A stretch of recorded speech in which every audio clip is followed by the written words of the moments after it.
Welcome back, everybody, to the Something Cafe, the Something Yoga Studio. What do you want? You want Deansy. Deansy's my guest today for episode 17 of the Something Cafe. Deansy, go ahead and introduce yourself, brother. Name is Dean. My artist name is Deansy. What? A lot of people just call me Deansy. I do too. And that's fine. You know, it's not exactly a Rubik's Cube of a puzzle to figure out that Deansy has something to do with your real name, but I've only called you Deansy. Yeah. Not too much went into that. I had a couple of friends call me Deansy, and I was like, you know what? I like the way it flows off the tongue. That's going to be my artist name. We're going forward. Yeah, and before we started recording, you said it was, what, Dean Martin, right? Yes, sir. That's who I was named after. Dean Martin, yeah, man. I already told you this, but yeah, like the Rat Pack, all of that. Like, I think it's not exactly because it's not that, like, I grew up with that music, but it was less that and more just because of my study in opera, and since my mom loves those singers, it just it just kind of just happened. So Deansy is one of my buddies down here in Central Florida. Now, if you tuned into the episode with Trevor Knox, it is a pretty similar story. Purely just, you know, when you're doing open mics, you know, in a space where a lot of people are doing open mics, you and everyone else who is taking it seriously will be going to the same open mics. And when you do that, you're going to continue to see each other. One thing leads to another. And if you are just a little bit friendly, you'll go ahead and introduce yourself. And that is how I came across Trevor and Deansy. Yeah, I mean, was it now? No worries. I do. That is one of the words I do bleep out. But did we meet at? We did. Right? We definitely did. Yeah, me and Deansy met. I think at the same place that me and Trevor met. At it's a small cafe that we used to go to, that I used to work at, and That's where I met a lot of people. I have a service story. Please. So when COVID happened, that cafe shut down. But apparently they had a community, a culture, an open mic scene before COVID that I wasn't aware of. I didn't even make music back then. I wasn't even in Florida yet. I was barely in Florida. So it was a while back. But anyway, they came back. And they started posting online, and that was just when I first started performing, and really just when I first started making music. So I'm over in like near Cocoa Beach area, and I drive my ass all the way over to this cafe. It's an hour and 10 minutes, a little bit north of Orlando. Goodness. And I pull up on, I don't even know what night it was, bro. I think it was a Friday night still. It was the first one after COVID. Bro, I was the only person there. You're joking. I'm the one that kickstarted that open mic. Oh my gosh. I will, and I told Brittany this. They must have done no marketing then, right? Back then, yeah. Wow. Dude, I did every single song I had, which is fine. I mean, dude, you kind of had to.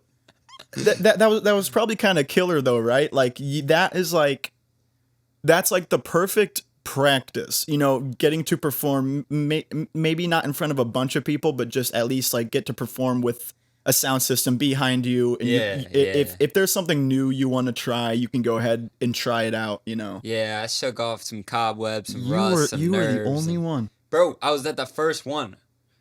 That is awesome. Like, it must have been the first one. Was there a host? Yeah, I think back then it was Brittany. Yeah, Brittany Loudon from the Cafe Critique, the second show under the brand. Speaking of cheers, what is this brown water that me and Deansy are drinking? Let's go ahead and cheers, brother. Beautiful. Tell them about it. This is Yerba Mate. Mostly called mate in different cultures in South America. Yep. It has traversed through awesome people that have brought it to other parts of the world, and now it's distributed internationally. Mm-hmm. We today have brewed it loose leaf, the best way. Mm-hmm. There's a lot of seltzers out there that have caffeine, they say, sourced from Yerba Mate, and I'm here to tell you that is maybe true. I don't know, but it hits totally different. I mean, bro. some of the caffeine that they declare on the nutrition labels from the yerba, but what's that brand that I don't know how to pronounce? Guayaki. I mean, their cans that they make, first of all, taste amazing, which kind of sucks as a first time user because you taste that and it's like, wow, this tastes great, but then Well, someone gives you real yerba mate Yeah. and then you're like, okay. Well, really, it's the sugar. They load up Yep. their standard drink, and shout out them because they made yerba famous. Yeah, I mean, I totally. started drinking guayakis, and then I eventually got the guayaki loose leaf back in 2019. Mm-hmm. So I've been, damn, bro, I just realized that I've been on this yerba train for a hot minute, but it was all because of guayaki. 2019, 5 years. Yeah, man. Woo. Seasoned vet of yerba mate, but we've grown. So we can talk about the brewing. Yeah. But yeah, guayaki they have, and a lot of the brands they have a lot of cans that are just loaded with sugar, and sugar is more addictive than cocaine. It's very bad for you. Very. Yeah, And I think one can of guayaki, I think just trying to think back on when I used to sell it. It was like upwards downwards of 200 calories. Yeah, it was Yeah. like 160. Yeah, So yep, then doing the math, 4 calories per gram of sugar, it's probably at least 30. And then they did have a sugar-free version, but they had a sugar-free version of their worst flavor, Which one was that? traditional. Okay. And like okay. they had so many better flavors, and you know, you could attribute that to like, well, Celestino, duh, of course the sugar-free one is the one where it's not flavored. Well, no, I think you can have flavored drinks that are sugar-free. Like I religiously drink flavored carbonated water, zero calories. I had one on the way here. Yep. Which brand? So I just get whatever's BOGO at Publix. Facts. Which is actually Facts. kind of awesome because Facts. then I get to like every like week or two I get to Facts. test out different brands. So this week is probably my favorite, Topo Chico. Topo Chico. Is that's the brand? That is the brand, and then Topo. and then I got lime mint. Oh. Amazing. Blueberry hibiscus too. Oh my gosh. And it's both of them. Just I always get two that are very different. Now, let me ask you this. This is a conspiracy that I've come up with that I refuse to Google just so I can continue not to know. There is a definite taste difference with clear carbonated water and then the carbonated water that's like colored by kind of like the flavor of it, right? Certainly. Right. Yeah, certainly. You know that brand? It's got them. It's the taller, thin bottles. I think it's called American Ice or something, or maybe it's American Clear, and it's like it's colored obviously to like the flavor of it, and then American Clear, which is what I drink, also makes like a liter plastic bottle, 70 cents each at Walmart, and it's clear, and I like that so much better than the colored the ones that are colored to the flavor. And dude, I could not tell you why. Shit, bro. I could not tell you why. That's one of those things where if you keep going down the path, it's not detrimental. Exactly. At all. So I feel like some things in life, because we do a good amount of research. Oh, yeah. Both of us, we do a good amount of research. Yeah. And some things like it's kind of nice not research. you know, me and Deansy are kind of, you know, me and him share the love for like botanical drinks and whatnot And brewing. And you know, we don't have to know everything. Yeah. You know, we can leave some stuff up to the imagination. Oh, you know, yeah. maybe there are lizards under the airports, and then maybe the colored carbonated water does, you know, taste worse than the clear. Which, dude, the you know, you going to Publix, bro. When I go to Walmart, I always grab some employee, and I grab them. I sit them down. I say, listen here, okay? All right. Hey, Buster, listen here, all right? Look at me. I said, I'm here to buy your carbonated water. You might be thinking I'm here to buy a few bottles of carbonated water. Buster, you know what I want you to do for me right now? I want you to go in the back. I want you to grab one of them unopened slabs of that carbonated water. And I'm going to want you to bring out, Papa wants 3, okay? Now, Papa wants black cherry only. If you don't have black cherry, you lose a hand, and I'll let you grab me a different flavor. But I just have them. Sometimes they just take me back there. Like, I'm going to buy 10 bottles. And these bottles are big, and you can only fit like 2 in a Walmart bag without breaking it. Do you know how annoying it is? It's annoying enough carrying your groceries to your door, let alone upstairs, let alone you could have 10 bags that are only just water when you have 10 other bags of food. Just, Buster, give me the pallet. Give me the pallet. I'm just gonna scan 70 cents a giant dude. I'm basically stealing from Walmart. When you find deals like that, first of all, you know yourself. That's good. a power move. You're buying in bulk. You know yourself. Plus, I'm not shy. I'm gonna find that employee, and God forbid that employee is in exact dude with the black cherry. That employee better have woken up in a good mood because I am here for demands. Give me the whole pallet. I'm here for demands, and they always look at me funny. They're like, "Wait, so you want the whole?" I say, I know what I want. What did this I? This is my first time. Did I? And I have a speech impediment, so I know I didn't stutter. Did I stutter? Did I? Hit him with that look. Did I? I don't think I did. You're gonna get me. Dude, black cherry flavor is my favorite flavor of flavor. Anything. Even Mitra. Mitra has a black cherry seltzer. Okay. Oh my gosh. Yeah, man. If not black cherry, I go for citrus. But gotcha. Not orange. Okay. Lime and lemon. Respect. When I go to the cafe that we go to now, if I'm not gonna get the Mitras, I ask for 2 shots of their kratom their kratom extract, and then just straight up what do I usually do? I usually do just straight up lime juice. Okay. That's it. Oh, dude. So nice. It's really strong, but it's refreshing. Now, we say all this to say, just went off on a total tangent. Lars is cleaning his ass right now. We brought this up because we like to brew. And go into the 2 drinks that we like to brew. Now, there's one drink that you like more and or one drink that I like more. Get into it, brother.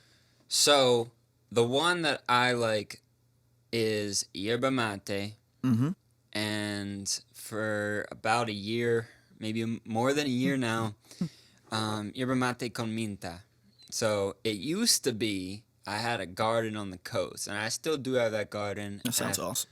I found a great group of people to live in my place while I live here in the city. So that garden still lives on. Good. And within that garden is a 20-gallon pot of spearmint. And that bitch grows like crazy, bro. And so it's a lot of spearmint, and I would harvest every single day. And then on my brew days, I would mix the yerba mate with the spearmint leaf from my garden, plucked. You know, I only got that good leaf. I didn't get the dirty ones. There's some dirty ones. There's bugs in the garden. Can you? That's how it is. Now let me ask you this: can you redeem a dirty leaf? Can you wash it enough, or do you just not even touch it? So my process was take the leaves and I would flick off any dirt. Okay. Flick, and then I would take usually the stem and the leaf and put it in the yerba mate brew. Yep. And take it was and and take like it to we, prom. Yep. like we discussed before, it's this big pot cauldron, and it has an inner pot that has like holes in the bottom, and so it's like a strainer. Yeah. And so it was a very specific amount of yerba mate and water, which we will not disclose. That is trademarked. Facts. That will not be public The only information. people who know that are me, Deansy, And Lionel Lars, Messi. and ChatGPT. Okay? Facts. And so it would be like a 3-day brew, and that day I would get zooted, bro. I'd drink so much yerba mate. Wow. And like we discussed, yerba mate has caffeine, theobromine, and theophylline. So you have these 3 different energy curves that are going on in your body and mind. It suppresses appetite. It suppresses your ghrelin hormone. So you can drink this, and it's like a super drink for intermittent fasting, which is something that I have grown to love over the last like 2 years, like 16 to 18 hours a day usually. I probably do it 5 to 6 days a week, and there's a lot of benefits to it. Won't get into it. You get a little buzz. Mm-hmm. Not gonna lie. Yeah. Get a little buzz when you're in the ketosis state. I bet. Yeah, it's a beautiful thing. I mean, look at the American, food. I guess I don't want to say I don't want to use the word society, but if just for the lack of better terms, kind of what American society has kind of turned food culture. What the American food culture is disgusting for so many reasons. It's quite gluttonous. And even if you want to take out the calorie aspect, let's say for some reason you have the American food culture, you take out all the issues that calories come with, it's still a huge issue, right? Because I did intermittent fasting during COVID, which kept me, I've always been kind of like an overweight dude, but since COVID, once COVID hit, I realized like, man, like I can't go to the gym. I'm not disciplined enough to work out just calisthenically at home. It's hard. I need to be real with myself. What can I do to keep myself happy but also healthy? And I did intermittent fasting. Now, granted, this was my version of intermittent fasting, where all intermittent fasting meant to me was, eat much less and try to make a good window that you don't eat. So what I did is, let's see, I would log. Now this was during high school. I would log on to Zoom class, do my classes, 12 o'clock lunch. I'd make my brother. I get emotional just thinking about it. I would make the most beautiful. Have you ever watched Adventure Time? Mm-mm. No. Okay. Well, Heard of it. That reference is lost, but I will tell you this. I made the most beautiful sandwich you have ever seen, with like 6 different kinds of meat, a bunch, like 5 different kinds of cheeses, a couple different kinds of sauces, honey mustard, on some good bread. I put a toothpick right down the middle. This thing, that's what brother, that is what I'm saying, brother. That's a chef's kiss. That is what I'm saying. Don't tell anyone, Deansy. Sometimes I would kiss it. Sometimes I would sneak. It deserves it. I would sneak a little. Solo un besito. I would sneak a little honey bunker on that brother. Oh man, dude. If that sandwich were a person, I would not be single. Damn, bro. I would eat that sandwich so slow, every day at 12, dude. So the timing, like the every speed day at 12. The speed at which you eat, man, that is exceptional. So important.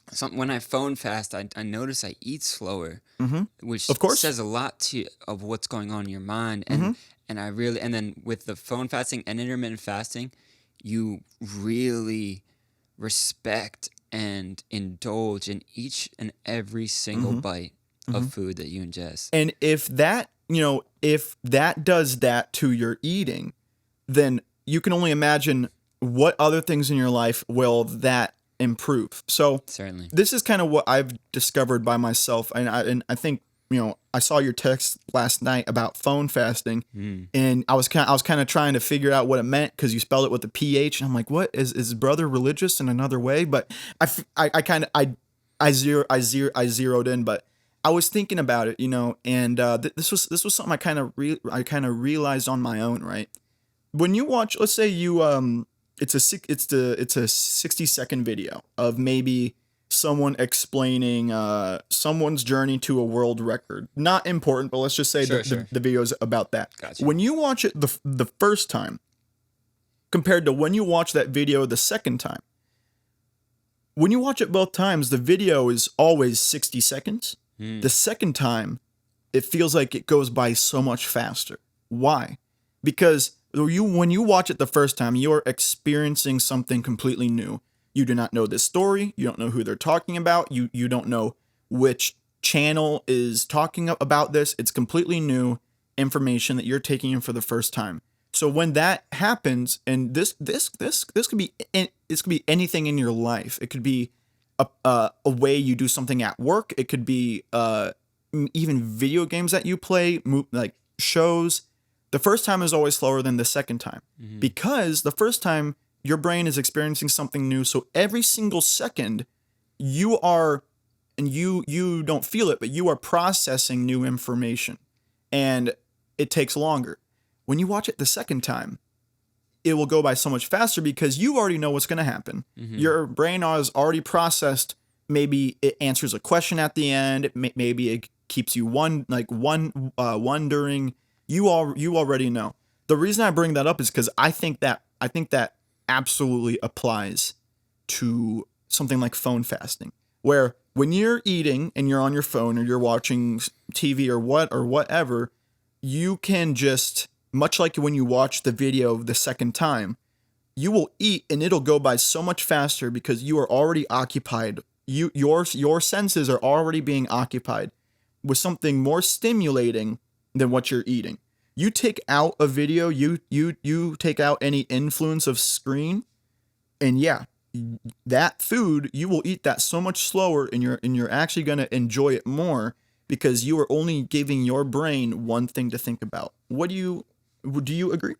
I'm totally aligned with you. A lot of thoughts go through my mind that I think about on the daily, on the weekly, about all that. And something to really dial in with yourself is being objective and aware of the urges that your mind has for various things in life. But one of the main core ones is that urge to go boop and check your phone. Oh, check your phone. Boop, check your phone.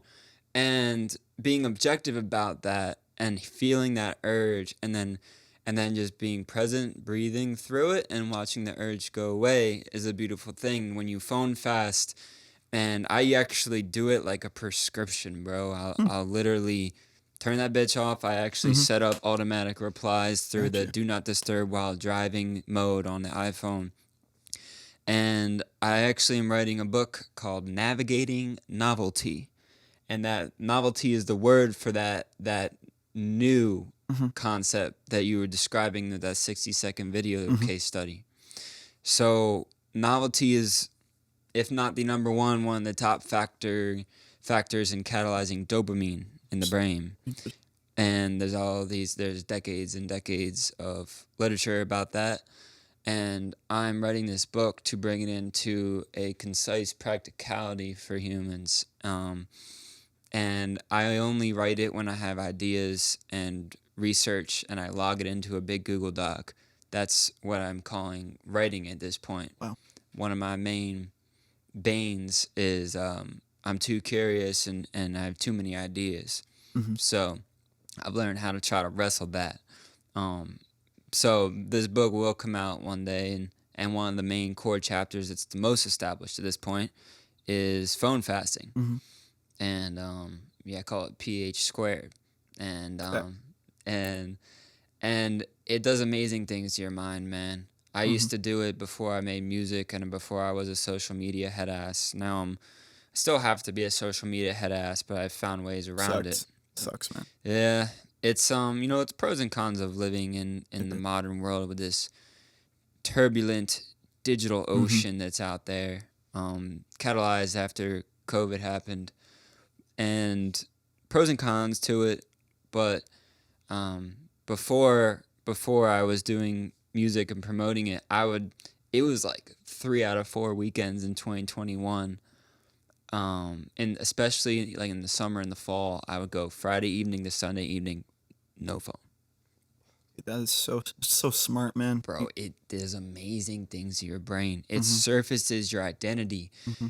Once you wake up on that Saturday and you don't have that ingestion of all these ideas and opinions and entertainment, you start to create your own. And you start to create your own thoughts. You start Yep. to create your own piece of writing, music, entertainment, stories, ideas, the identity portion of it is precious, man. You Yeah. start to really dial in, like, who am I? Yeah.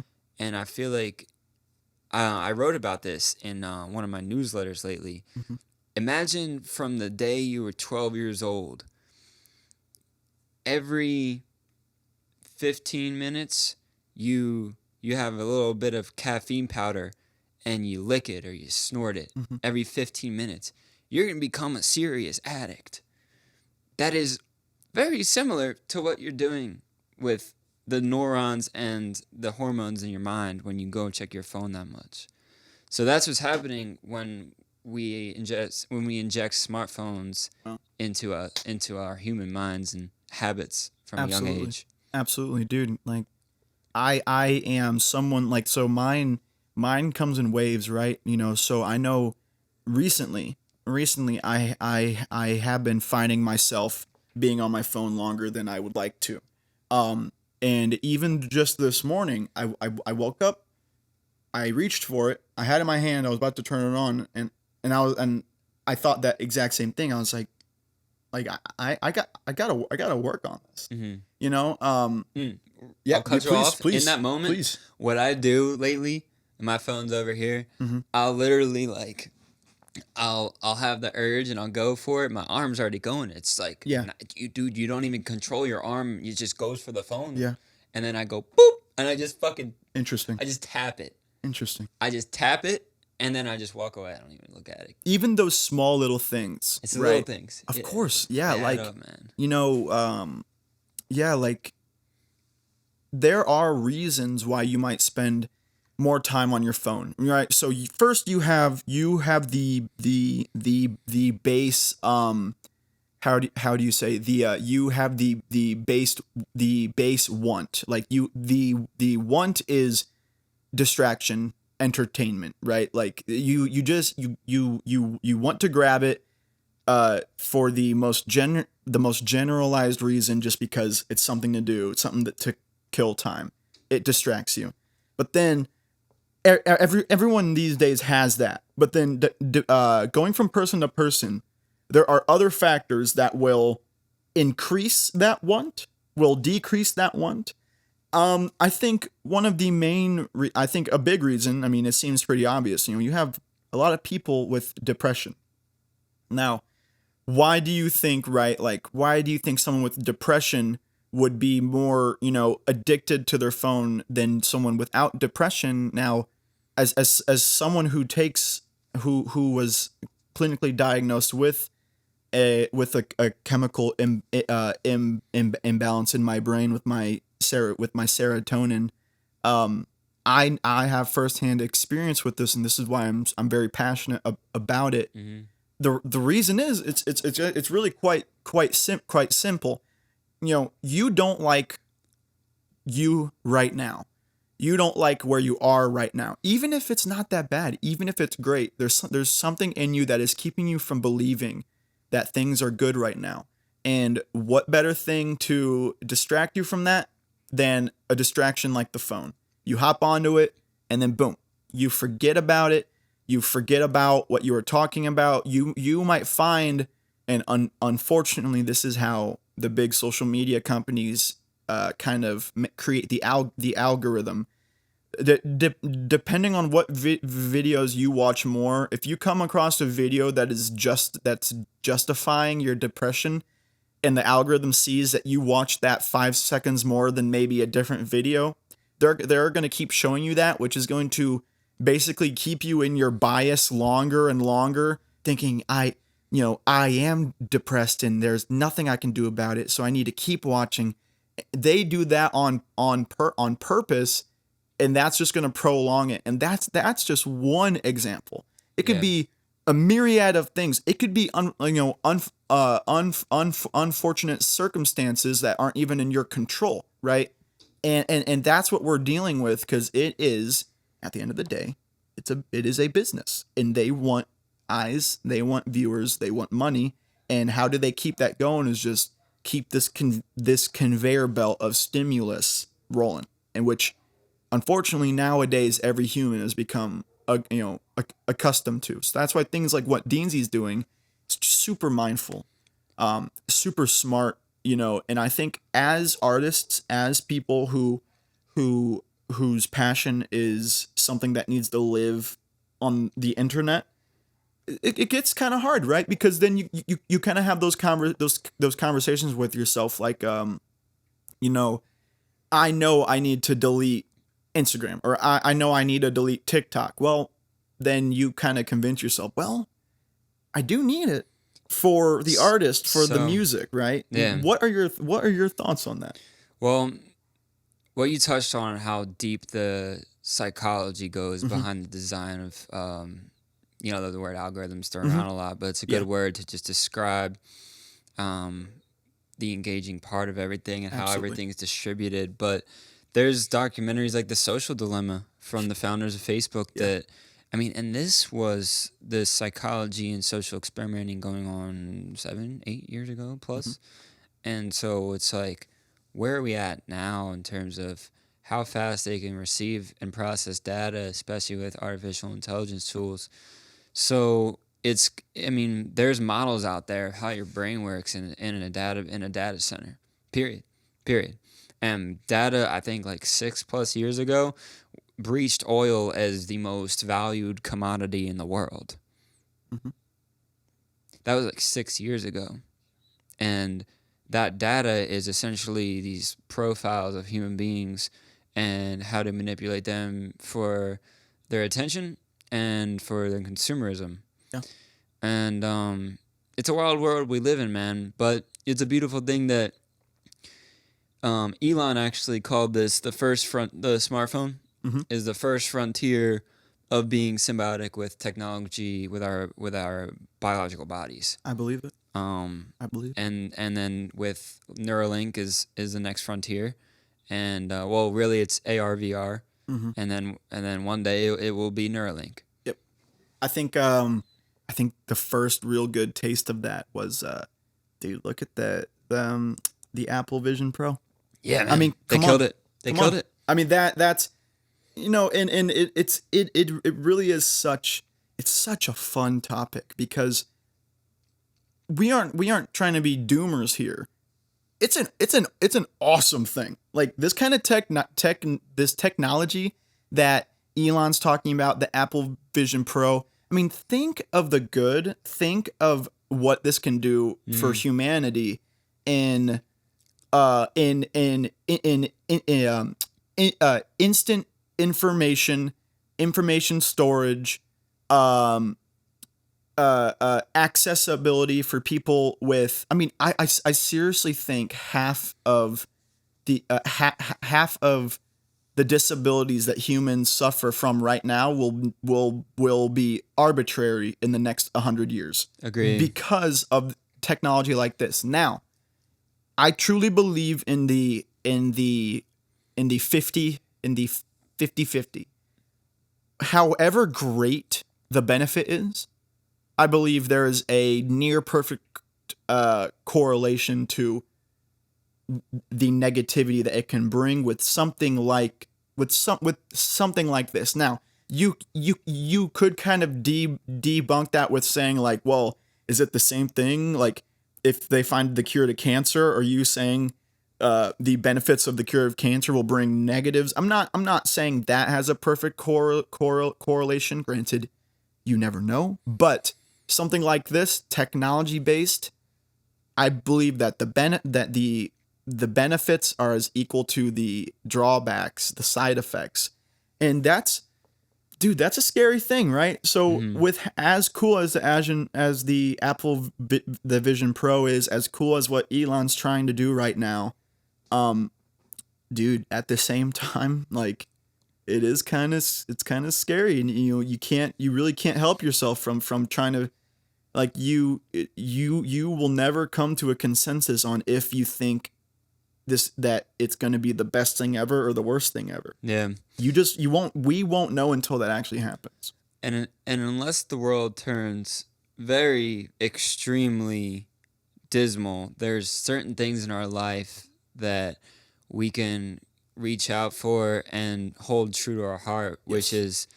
which is friends and family. Yes. And just sharing memories, Mm-hmm. sharing love, sharing yerba mate. Let's do Facts. another cheers, Facts, brother. bro.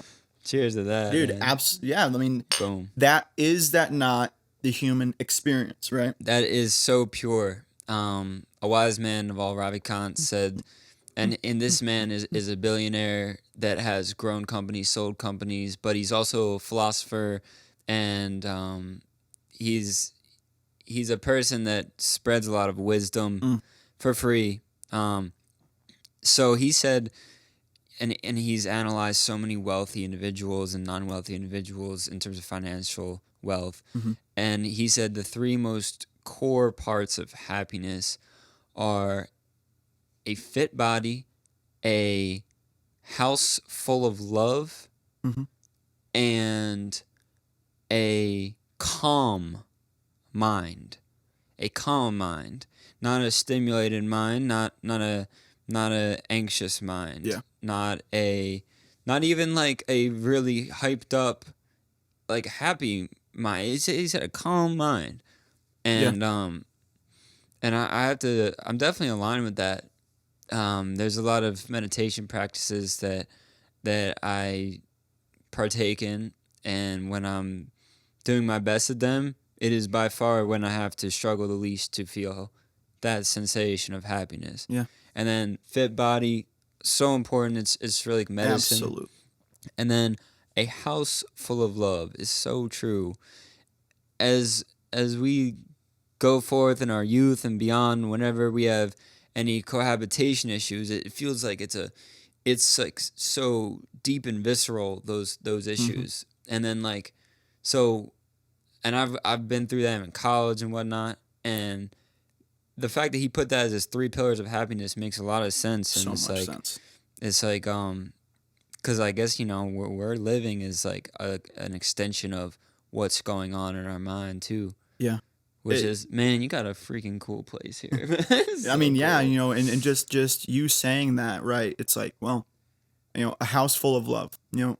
I live by myself, but that is still, like, that does not exempt me from that, right? Not at because, all, bro. Because I think really what that's saying is, and obviously this also depends on when every human that you add to a place of living, will be is a huge factor to this. But even now, by yourself, if you're living on your own, that's still so true, because you can still have a house that is without love when you're living by yourself. Because if you come home to a home by yourself, and for some reason, even being in your home that you live in by yourself, even if that can bring you those negative emotions, even if you had someone that was living with you that was also negative to your life.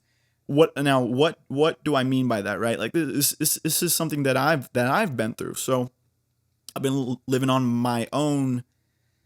I've been living by myself for maybe a year now. I've been living on my own since I was 18, and I'm 20. I'm 21 now.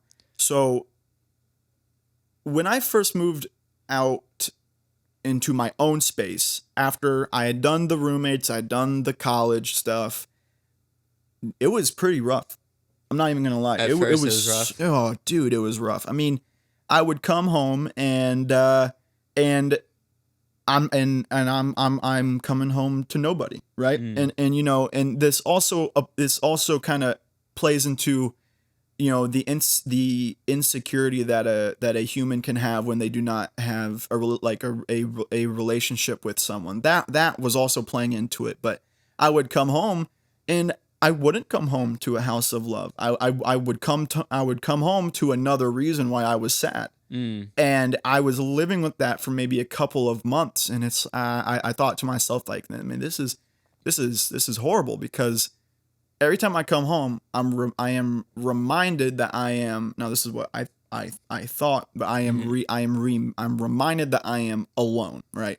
Clearly I wasn't, but that's how it felt when I would be here. After a couple months, really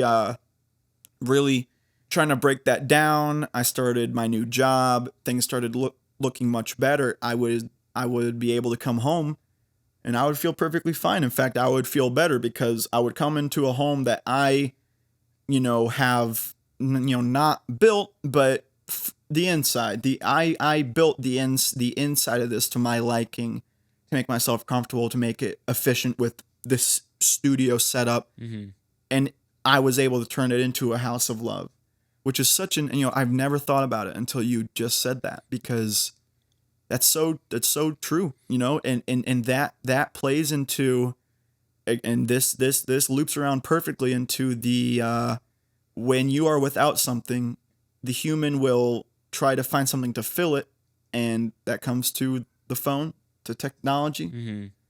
Because it is so quick, it is so fast, and it is so efficient in giving you what you want instantly. Agree, man. I lived alone for 4 years, starting the day the governor of Florida shut down. It was April 3rd, 2020. I moved into a apartment in Cocoa Village, Florida, on the coast. Yeah.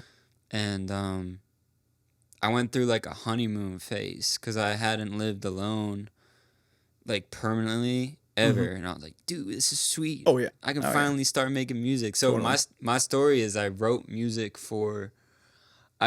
like mostly rap lyrics for 4 to 5 years, just whenever I wanted. A lot of times I would write them on the go, when I was walking, when I was just inspired by other music, and it was in college and in the summers, and bro, I never went to the next level of learning how to record it and mix it, and I neglected the creative part of myself, trading off for building an engineering career.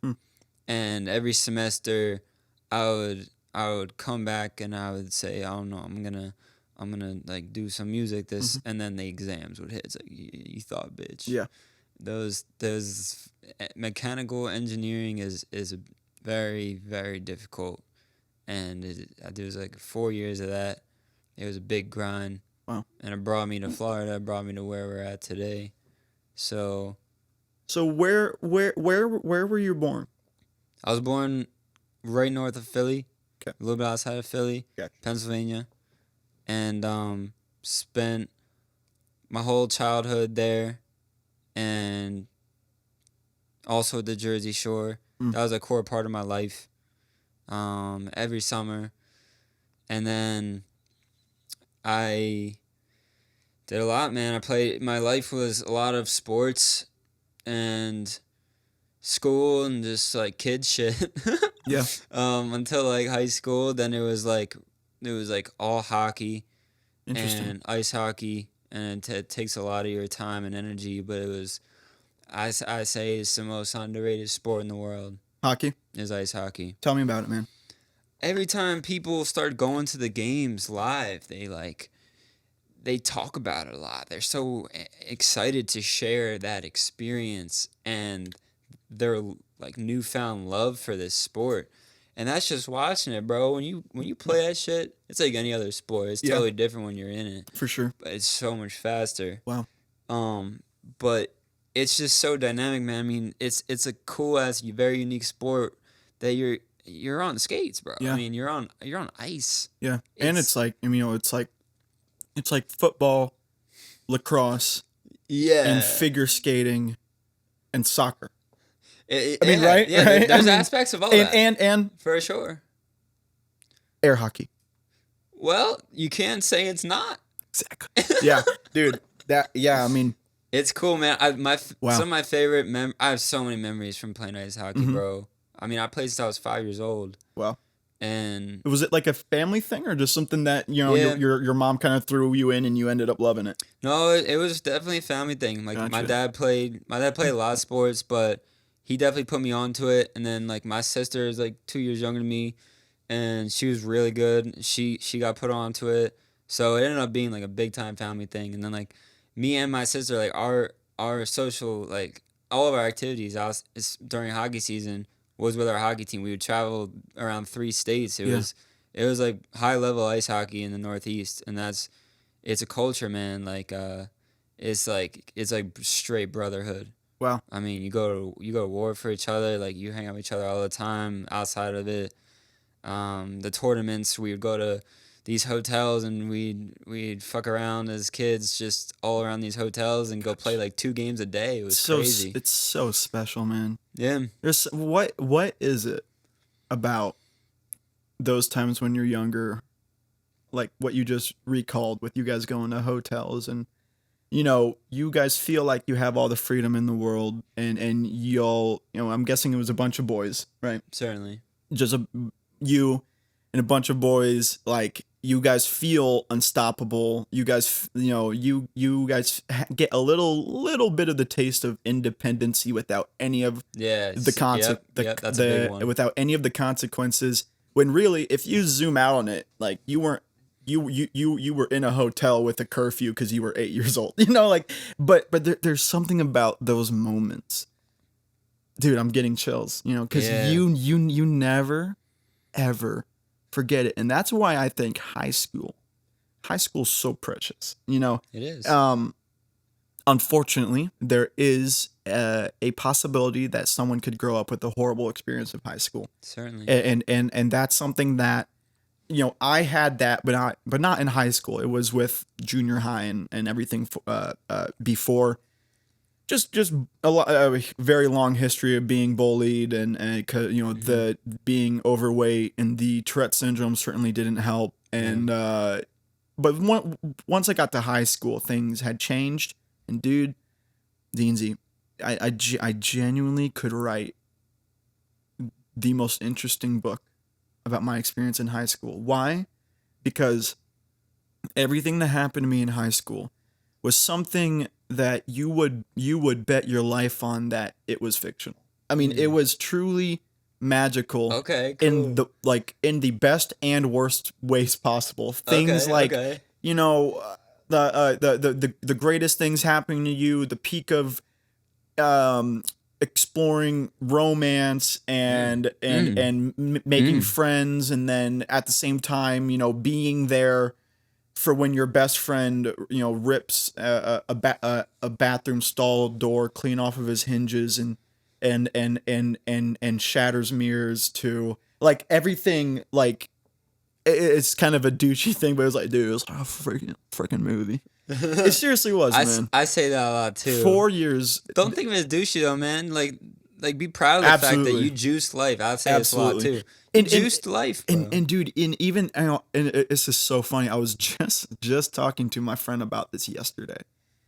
I never so he was telling me when he was younger, he was a total, like, he would make a bunch of bad choices, and him and his buddies would go out and be absolute nuisances and blah blah blah. Like I never had that phase, and it almost makes me think, like, when I was just coming out of high school and people would tell me like stories about that, I would think to myself, like, oh, like I never went through something like that.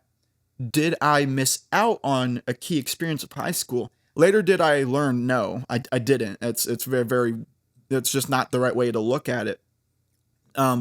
Their memories of all of the, sorry, Mom. Their memories of all the really horrible shit that they did when they were younger.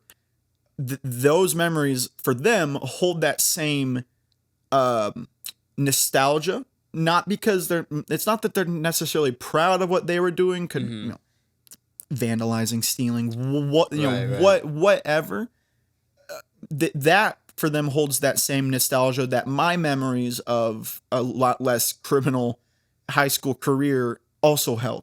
And when I look back on it, you know, I because we are growing every single day, and it seems like an off tangent, but this is quite on topic. Mm-hmm. When I heard someone say for the first time, think think back on, and this could be as recent as yesterday or 10 years ago. Think back on an experience where when you think about it right now you cringe, right? So really think about that. Think about something that you might have done or said in the past, yesterday or 10 years ago, that you right now are cringing because you're thinking about it. That right there is the purest example of growth. You cringing at what you might have True. said yesterday Yeah. is nothing short of growth. So when I think about that, and I think about these experiences I've had in high school, college, dude. So I went to you know which college I went to. I got my bachelor's in under 2 years, so a 4-year degree in under 2 years.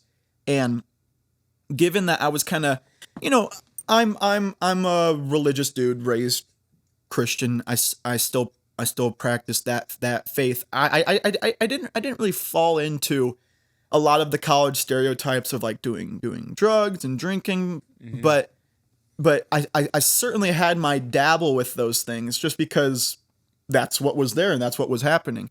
And I even just now looking back at a year ago, I'm embarrassed. And isn't that so?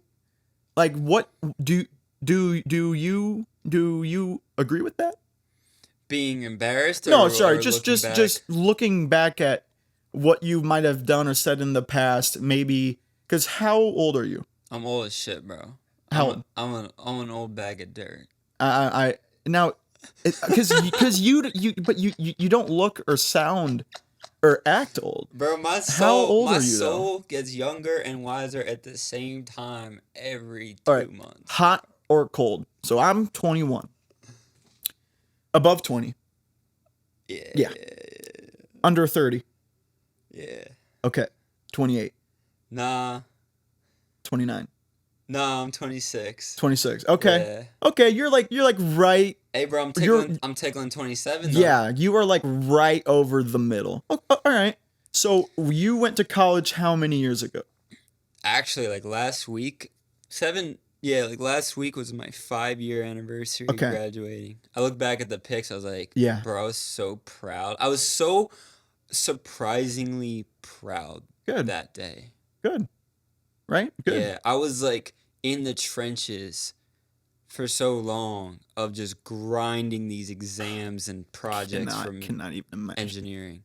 And then all of a sudden I feel like I come up for air and I was like, I finally felt proud about it. Exactly. And when you look back at 5 years ago, when you think about maybe things that you got up to or things that happened or things you said, I'm sure you can think of plenty of things that you might not find as tasteful now as you did back then, right?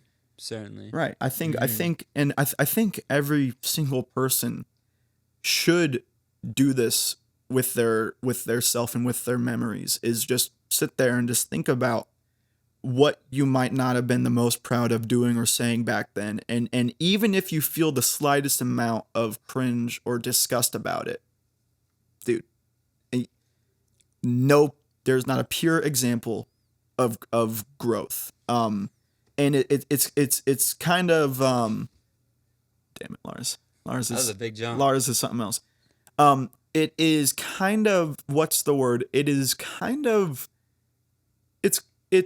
of evil in a sense, not in the sense of the word evil, but like the fact that there is bliss in knowing that you are growing every single day, but then at the same time, that also means like, damn it, like there are things I'm doing right now that seem perfectly fine, that in 1 year I'm gonna look back on it and say I was so immature, I shouldn't have done that, and you just think to yourself, damn it, why can't I be like that now? Mm-hmm. Right? Something that's helped me a lot with that over the years, with all my wisdom of being an old bag of dirt, Right. is something I pulled from Tim Ferriss called the past year review. Okay. And you go through, Past. and the first round you go by memory, and you think back. You can go month by month off the top, and then you I usually do this between Thanksgiving and Christmas Sure. time, and then I think about the highest magnitude positives, and I list all of them, and then the highest magnitude negatives, whether it's activities, feelings, people, any experiences, and then you kind of just keep massaging that and adding to it over a week's period of time, and you also go through any calendars or notebooks with like checklists for like weekly planners. That's a great one because then the mind has a natural amnesia. You forget. And then another great one I started doing is going through your photos cloud. Oh man. And bro, that is okay. So that's a whole nother. That's thing, scary. It's like time traveling. It is actually like time traveling because you go into these and you get these waves of nostalgia and all these feelings. Even just thinking about it. It's beautiful, man. I actually inject it into my life. Like it's important to do a lot of times when you're feeling like you're just in this crazy routine and you're losing clarity. And then you inject phone fasting and some other practices. I need to take more photos. Yeah, it's so important. Need to take more photos. It's a balance. But then, the past year reviews I've done for like, this will be my 4th year now. Mm-hmm. And there's just some concrete, factual evidence. You cannot, I think John Adams said, facts are a stubborn thing. You just it's very hard to argue against. Wow. And so wow. So once you really see, especially when it hits 2 years in a row, bro, when you see the things that generate the peak positives, there's certain people in my life. There's certain activities like going on trips in Florida, going on different trips, really peaceful mornings fasted with Yerba Mate, listening to music and or working on music. Yeah. Those are some of the highest magnitude positives. So it's like you have to just make sure that you're injecting that as much as possible, despite what our silly monkey brains might tell you. You gotta just lean on that, and then and similarly, the high magnitude negatives, focus on what caused these, and do make sure that they don't come back into your life. Wow. And that definitely is a huge factor in how much you grow over the years. Absolutely. Yeah. It's a beautiful thing, dude, man. You absolutely nailed it. I take you as a man who journals. Certainly. That's something I need to do. I have. You know what? Dude, this is very special. Let's do a first. Let's do some reading. You talk about something. I'm gonna go grab mine. Okay, cool. This is actually going to be really special. Okay, so this is my Zibaldoni, and in Renaissance Italy, all of the intellectuals would carry around these little pocketbooks for both drawings and diagrams, because a lot of them are just architects and inventors by just generating and developing ideas, and then also any journaling they did. So this is my first Zibaldoni, and I have no clue if I'm pronouncing that right, but it rolls off the tongue, feels pretty good. So Leonardo's Zibaldonis are the most famous of them all, by far. And this one is developed. I only write in this when I know I have a laminar mind and it's not too turbulent.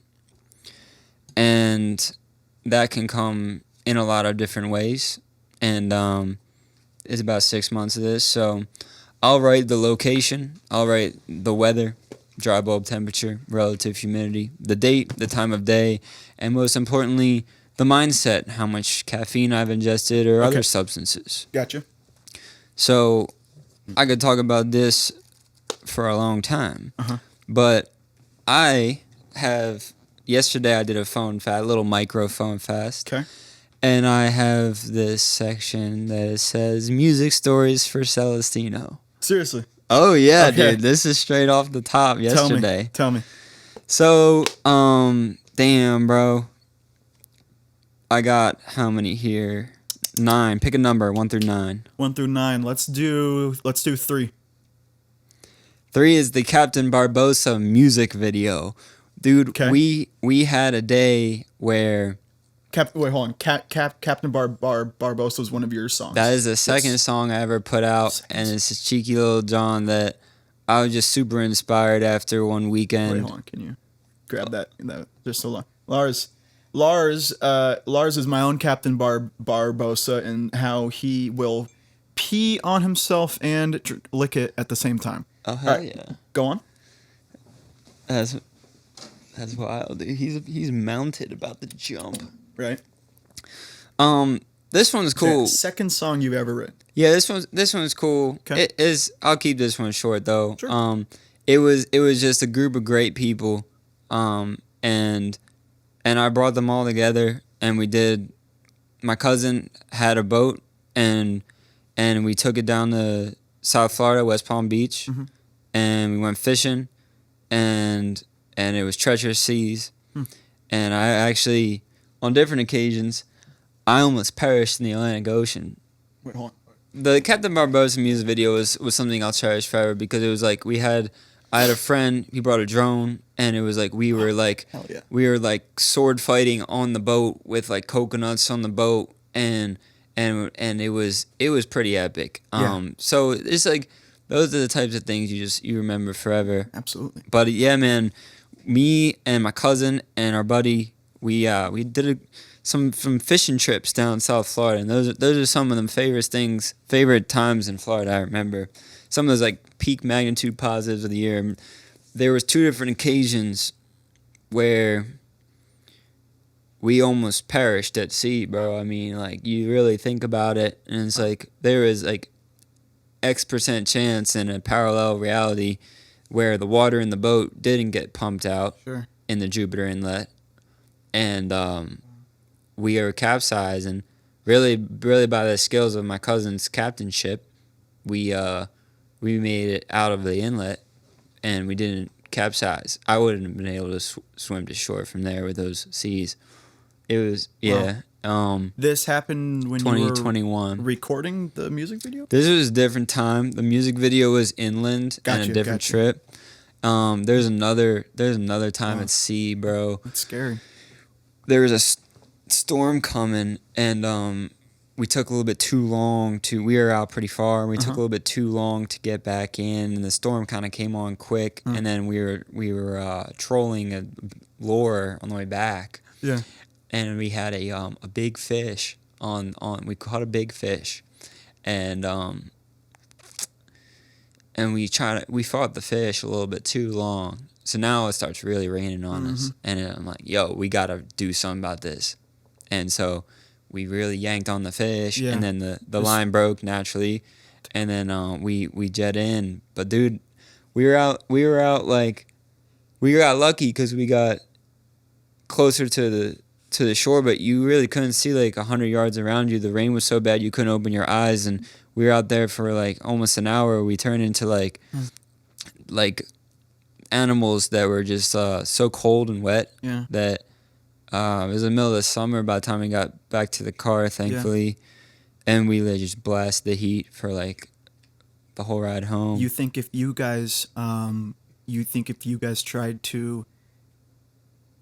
if you guys continued to tire that fish out maybe for 5 more minutes? I don't know what would have happened, bro. We would have been at the hands of nature, and how long that storm lasted, and do you believe in God? Certainly. Yeah. That's a God thing. Yeah. That's a God thing. It is, man. There's a lot of some things in here I have where I think coincidence is just too simple of an explanation for things. It's more divine. The day I released my first song ever, that was like years of me just like sitting on music and not taking it seriously. A friend just dropped off a Haas avocado tree in my house. Okay. And I always, That is the most coast thing. Yeah, it's very coast. I was just chilling. I didn't have any shoes on, and my buddy Trevor dude just dropped off a friggin' avocado plant, and I was all like, damn, dude. Yeah, man. The yerba's almost done, and I'm only on my 6th prayer, but sweet, dude, that is the most coast thing ever. Yeah, man. Johnny pulled up, Johnny with the avocado tree, and he said, man. "Hey, man, you gotta plant this." And he had no clue. He had no clue. He had no clue. I released my first song ever. It was like a big deal. And Yeah. I always had this vision in my mind that I would plant a significant Oh my tree gosh. in the garden at every significant point in my life. And Wow. and man, the fact that he just did that was something. That's God, dude. There's a couple other ones, man. That's God. There's no other explanation other than divine intervention. It's a beautiful thing. Dude, so what I've got here, Ooh, I've got two journals, and this is something very very secret about myself. And as I've been doing this podcast, I've found myself telling a lot more info about myself than I've ever wanted to, but I've actually been kind of liking it because cool. Awesome. even though I am a pretty open person, there are a lot of things about me that are only known to me and my eventual gravestone. And as I've been doing this podcast, I'm just talking, and a lot of the episodes it's just me. So I'll just be talking about things, and I forget this is going out to the world. Not that I'm saying anything incriminating or anything like that, but just Right. things that I wouldn't normally say to someone face to face. It was kind of funny. I realized this when my father sent me a text. He said, like, "Hey kiddo, I was just laughing, thinking about something." I said, "What?" He said, You've been my firstborn for 21 years, and I'm learning more about you from your podcast than I have Wow. before Yeah. in your life." Which when I really thought about that, I don't feel any kind of certain way about that. Someone could kind of see that as like like you never talk to your dad, but come on, I mean, as a dude, you talk to your mom more. Yeah. Certainly. If I'd say by hopefully, average, sure. hopefully, if you have a good relationship with your mother, Mm. which I pray that every man has. And we got Mother's Day tomorrow, bro. yeah, dude, yeah. And when my dad sent me that, I was like, wow, because I'm talking about dating stories and girls, Yeah. things like how even personal things about how I'm saving myself for marriage, things like that, which I usually wouldn't say, but now that these are being put out there, when my dad sent me that text, that was like the most special text I've gotten in a long time, and this is one of those things. So I have two journals here. I have my poetry journal and I have my journal. And my poetry journal, now the reason why I haven't touched these in so long is because I just straight up don't like writing. I don't. Compared to typing or compared to not writing at all? No, yeah, which is why even just listening to you, I was like, I could just do this typing, and that would do the same thing for me as I get it down on a page, figuratively. Mm-hmm. Obviously, I think this is better and more personal. But if I'm not gonna do this, and I know I'm not gonna do this, then I think maybe doing it typing is gonna be better than nothing. Okay. Lars has entered the second stage of what I like to call the podcast effect, where he is going to try to climb up from behind. So I was like, am I tripping balls right now, or is there an animal behind my back? So my poetry book is actually is older than my journal. I started, the first poem I wrote in here is 11/18/18. So 2018. This is my sophomore year of high school. Now, I am nowhere near even filling this whole thing up. I think I am about, for those of you who are watching the video, I have this much written. But the last poem I wrote in here was 7/22/21. So this would have been when I first got to Florida. But I started this because my first and only girlfriend slash first and only ex told me to. And she was very into writing. She's actually an author now. I'm really proud of her, even though she has a very different opinion of me now. I'm always gonna care for her just from afar. I don't know if you have something like that in your life. A couple. So I call this Io mio cervello, which in Italian means my brain. And the first poem is the one I wrote right after me and her started dating. And I basically, it's kind of long, but it's basically me talking about how I've had a crush on her for so long, or we are finally dating. This is my first ever girlfriend. Okay, cool. Cool. So, it goes, since the winter, I've waited so long. An entire year has passed along, but a year was nothing, not long at all. Now she really knows how I feel, and now it's fall. All I want is to hold her tight, laughing with her through the night. But what will she do? What will she say? When I tell her I love her, will it all go away? But one night we sit in a van, barely closing in our hands. Move to one another, my mind in a fluster, my heart pounding, beats in a cluster. And at that moment, I knew for sure that waiting a year was worth it for her, right? And that's how this started. And every poem after that, she had kind of said like just write poems about anything, like write one every single day, even if you think it's the worst poem ever, just write it. So that's what a lot of these are. And then, oh man, this is super special for me. I'm really glad I get to share this moment with you. So. Hell yeah. 11/26/18, I wrote, this is the fifth poem. It's titled I Am Scared. And I have a feeling what this is about. But let's just go ahead and rip it. So, God, I'm scared. Am I doing the right thing? She already wants to kiss, and we're 20 years from the ring. I haven't done anything crazy, God, not without your permission. I know pretty well that this is not part of the mission. She believes in you, God, I swear she does, but not as much as I would love. Sex is not on our minds, I promise she's not crazy, but whenever I'm with her, my brain gets a little hazy. I'm really sorry, God, I told her I love her without asking you.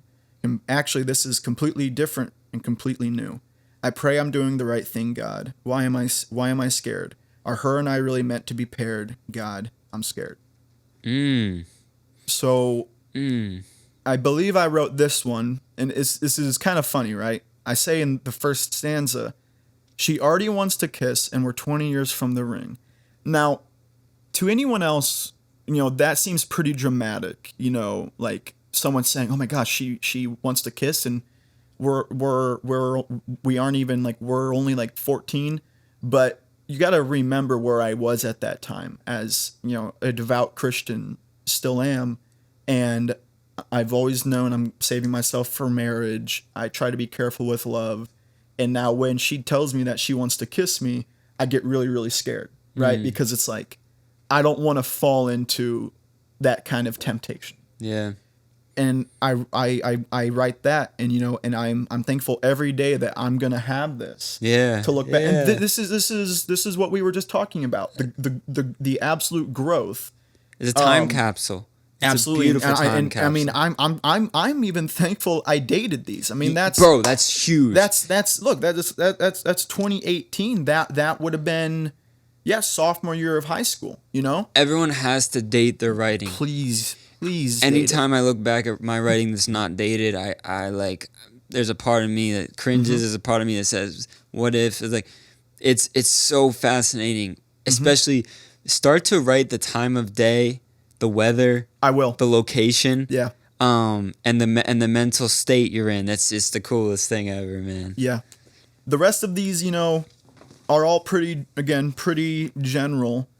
And then let's see. I think the last one I will read. This is the third to last one in this. The very, very last one / I guess most recent would have been 2021. Okay. But the last serious one is this, and this, um, it's it's a bummer, but it's important to the story. Given what we had already what we had touched on earlier with like depression and how to deal with it and how to really find the root cause.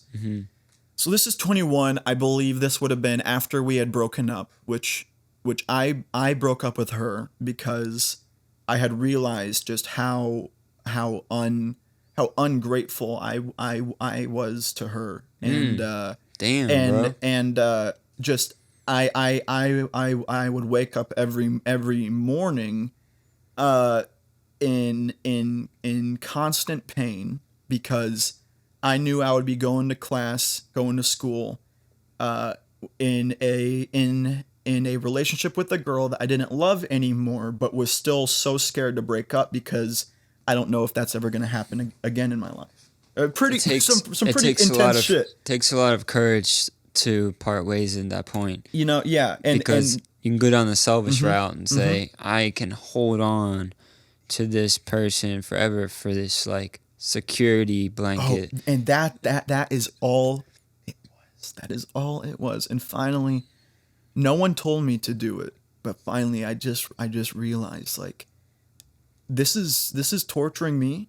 This is also torturing her because she might not know everything, but I know she's suspicious of something going on, and that's all it was I finally woke up one day and realized like, oh my gosh, like I'm still with her because it's the only thing that brings me validation, which is such an evil thing to do to a person.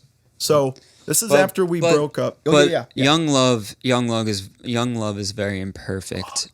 It could be very toxic. You're working out all the imperfections. It's practice.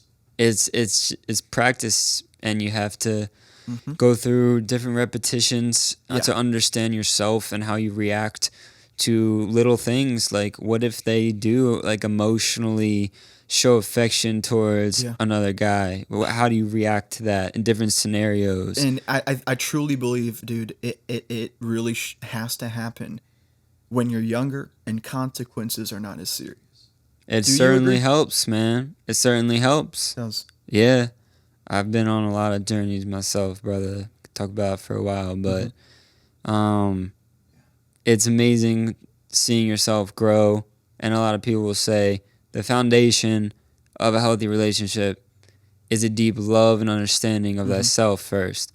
But it's hard to tell someone that's young too. Yeah. Hey man, you should really get to know yourself like for a long time, very deeply, and go on all these like mental exercises before you like, fall in love and experience romance. I think it's one of those things you fail forward with, and you take that licking and you keep on ticking, and you enjoy the highs, and you learn deep lessons through pain, through the lows. Also, it's like, how fortunate are we to have this happen to us at a young age than right now, right? I mean, the consequences are much less. The stakes are not as high, and so I wrote this one after we had broken up, and this would be 2021. This is the year that I'm graduating high school. I'm gonna move to Florida. I already knew I was gonna move here. I knew that I was in the worst pain that I've ever been in because of this, but I also knew I was gonna be leaving it all behind. So I write this last poem. It's one after another, they split my perverted head. Thoughts bounce around like the bullet I want there instead. So tell me, does the devil cry? Does he cry when he fills my head with lies? Does he cry when he makes me want to end my life? Does he cry when he looks at himself knowing his purpose is for me to want to die? The pain I feel is that beyond death, because at least death requires a final breath. Father, why do I still breathe when medication is all that I need to keep me from jumping into the deep? So Father, tell me, does the devil cry? Does he know what he does to me contains no light? What would happen if one day I stopped the fight? Would people miss me? Funeral in the rain. But Father, there would be no more pain. And Man. when I finished writing that, you know, I realized how kind of dramatic and intense that is, but at the same time, I still wrote it. Like my brain still wrote it, which means it was still true at that time. And that was truly the start of me understanding what true strength really was. And I kind of I started calling things like these moments like that. I called them character development. Because it's things like that need to happen to launch you into greater understanding, a greater emotional maturity, things like that. And you know, I haven't written anything in this really since. A lot of what would have been written in this were turned into what's in my Logic session file on my computer. If I never started music, they would all be in here. But right now they're in forms of MP3, right? Which I'm sure you can relate to as well. But certainly. But yeah, dude. I think you know, I you know, things like that certainly did not stop, right? I mean, that is the human condition. Whereas, like, so recent as of even a couple months ago, I am feeling pain similar to that, but to a little lesser extent, because of what I've learned from things like that. We raise the floor of our pain. Yeah. The lower limit. We can do that through a lot of different means. I actually, something that sparked in my mind when you first mentioned depression earlier was I've struggled with it a very long time. And it used to be like I would do, actually the G Fuel was a period where I would go through big swings because of the amount of L-tyrosine in there. Goodness. It's a catalyst that pumps dopamine into your system synthetically. Interesting.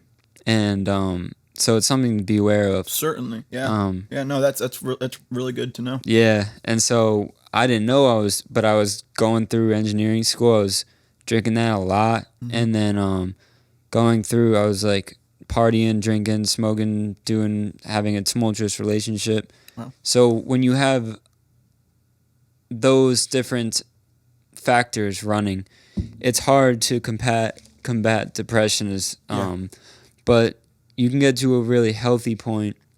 And then now, like, I fight it a lot less, but it still comes. I think it's genetic. I think I know there's something there. Never like hard diagnosed, but soft diagnosed, and I have like a protocol I wrote for myself. Yeah.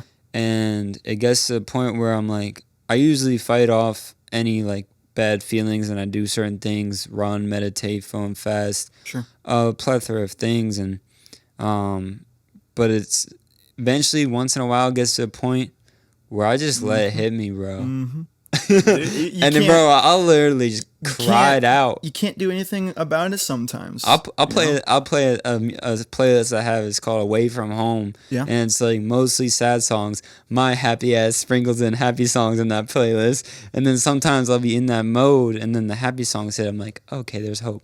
Yeah. And absolutely. And it's usually it hits me like in the evening. So I'll like, I've learned to do this. I've learned to just let it hit me, phone fast, and then wake up in the morning, and I allow myself to drink caffeine before a morning gym sesh. Yeah. And, bro, it takes away 80 to 90% of all that feeling. Sometimes all you need to do is sleep.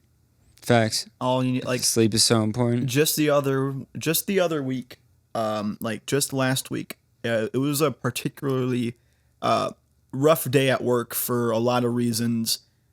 Some corporate stuff, some just general emotional stuff, some coworker stuff. It was like the perfect shit soup of a bad day. Gotcha. And I got in my car, and I just started crying, just real ugly cry, because it's like Dude, it works Oh, magic. dude, it is so magical, and I am just ugly crying because I haven't felt this kind of sadness in a long time, of like the sadness where it's sadness about something that's not necessarily important or life threatening, but it's like the sadness I felt when I was getting bullied back when I was younger, where it's like this isn't killing me, this isn't changing my life of like what's happening, but it's still sad. And I'm sitting in the hospital parking lot. I cry. I lay my head back. I fall asleep. My shift ends at 3, so I got to my car at 3. I had cried at around 3:15, and it was really funny. I hear a tap on my window, and what I discover to be me waking up. I wake up because I didn't even realize I fell asleep. I looked at the screen on my car. It was like 5 p.m. It was my buddy. It was my coworker, like the guy that the only guy that I really work with. Like it's a team. Our department has multiple people, but like me and him are the only people with that share a job description. Got you. I didn't know he was doing overtime. So when he was coming out, he saw my car still there. Tap tap tap. And I was like, oh shit! I rolled down my window. He was like, bro, like, he was like, dude, you good, man? And I was like, yeah, no, I'm good, because he knew I had a pretty rough day, and I just said, dude, I cried, I fell asleep, and he was like, he said,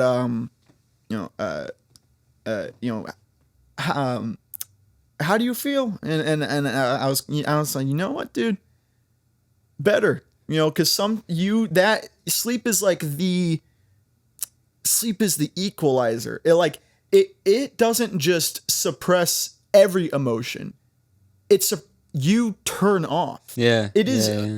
Okay. The conscious mind turns off. Yeah. I just made this connection, and it's stupid, but it's like, what's like the most cliche answer if someone asks how to fix something? Unplug it and plug it back in. Turn it off and turn it back on. Yeah. And it refreshes, and that's what I did. Damn. And he was asking me, are you good to go home? Blah blah blah. Yeah.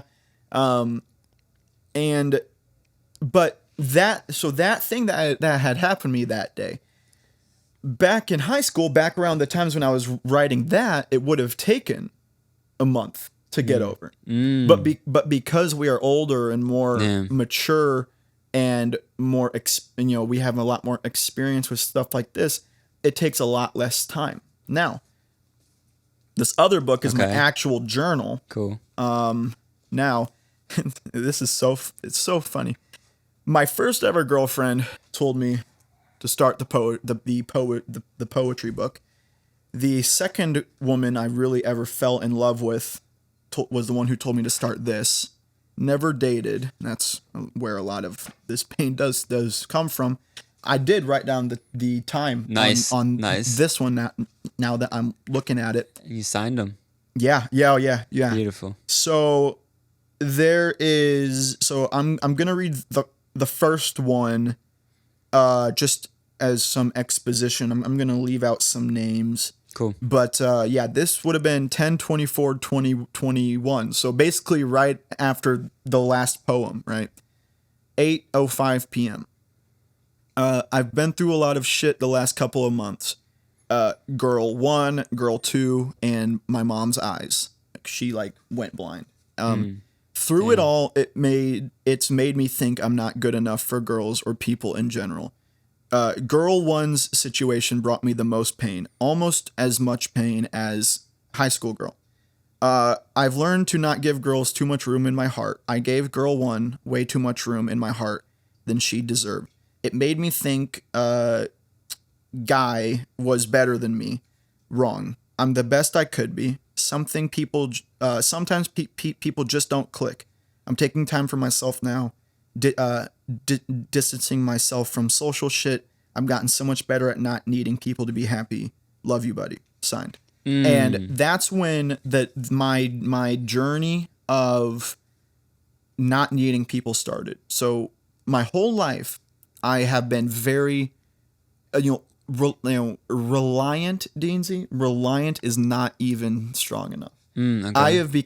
I have been addicted to people since I was little, just by the factor of not attention in a vain way, but the attention that I never got when I was getting bullied for so many years when I was younger. Got you. And Okay. and when I grew up, I mean, in a non braggadocious way, I had started to realize there was something about me that people like. If I'm nice to people, I've been able to make great friendships. Something is working here, and the friends that I did make, I just leached onto for every emotion, every validation. And this was the start of me finally telling myself, you know what, you should probably work on this. Let's see. I love Yeah, the yeah. love you buddy, man. Right? Those type of words you write, Yeah. and then you read back later, years later, months later even, they really soothe the soul in a very particular manner that when you really feel self-love, it brings you down to some of the most human feelings ever. It comes back to what you were saying earlier. Coming home to a home full of love, even if you live on your own. So when Right? when you were talking about living on your own, I didn't get to this point, but Please, yeah. but there is a loving relationship in a household of one, and that's internal. It's Yeah. and it's precious, man, and Yeah. I wish everyone can feel that to a very visceral degree, to be able to really truly love yourself, and You are so and it's perpetually You're so imperfect, man, because and different people have different issues Yeah. with loving themselves in different ways. Yeah. And something that I'm actually gonna get tattooed on my body Yeah. forever is a Latin phrase, Temet no se, means know thyself. And I think that it's one of the most important things you can do to direct your life in every single manner. Absolutely. But a lot of people, and including myself, even now, but for certain years ago, didn't get to those depths. And you don't even know the depths are there until you start to tickle them and get down really deep and know yourself. Yeah. And love yourself. Absolutely. So it's precious, man. Dude, you are so right. I think and I didn't make this connection until just now, so I had lived with roommates for what was it? Probably 2 years. Basically my whole time at college. Got you. I kind of loosely told you why I had left some relationship, friendship stuff was going on between me and one of my roommates, and I dipped out. I got my own place, and now that you say that, me starting to live here on my own was the ultimate test for what I was talking about 4 years ago in this journal. The test of not needing people for validation. So I had been working for the last 5 years on this aspect of myself, and it was all leading up by God for this exact moment when I had first moved into this studio apartment. And it was basically God saying, all right, it's been 5 years of you on this journey to not need people, to it's okay to want people, to value time with people, but it is 5 years of you working on not needing people, the validation. Here's your final test. Can you live on your absolute own? When I'm already dealing with insecurities and me being single, and that's a whole thing in itself, which I've gotten much better on, but Just something that pops in my head, bro. Yeah. You got a lot of time. Dude, right? No, and that, dude, that's what, and it's not I'm something sure. that I'm sure a lot of people tell you that. every single time, and you know, But but there is value to that, and it's really not something that I struggle with now. It comes in little waves, got you. but it used to be every day, and that's Yeah. because I started living here on my own, and God was like, dude, here's your engineering exam, like this is it, like this is your final test. Can you live on your own? And it was pretty rough for the first couple of months, but then do you have, or are you an older brother? I'm an older brother to Okay. one sibling. I have one sibling, like younger sister. You know that meme where it's kind of like my older brother then, and it's kind of like pictures of like, you know, or it's kind of like, you know, like you like roughhousing with your little siblings or being kind of a dick, blah blah, and then it's like your older brother now, and it's like the photo of like Thanos cooking, you know, Oh, that I've never kind of thing. seen it, but man, I know Right? exactly what you're talking about. That's awesome, man. After 3 months, that's what I turned into. Where I've been like since then, even to then till right now, I have complete peace living here, waking up and doing. I am completely autonomous and doing what I want to do, where I need to be, work, and you know Cheers to that, brother. dude, that is so valuable. That goes a long way. That's so valuable, and it's you and you are robbing yourself if you don't sit down and really think about it. Yeah. Yeah.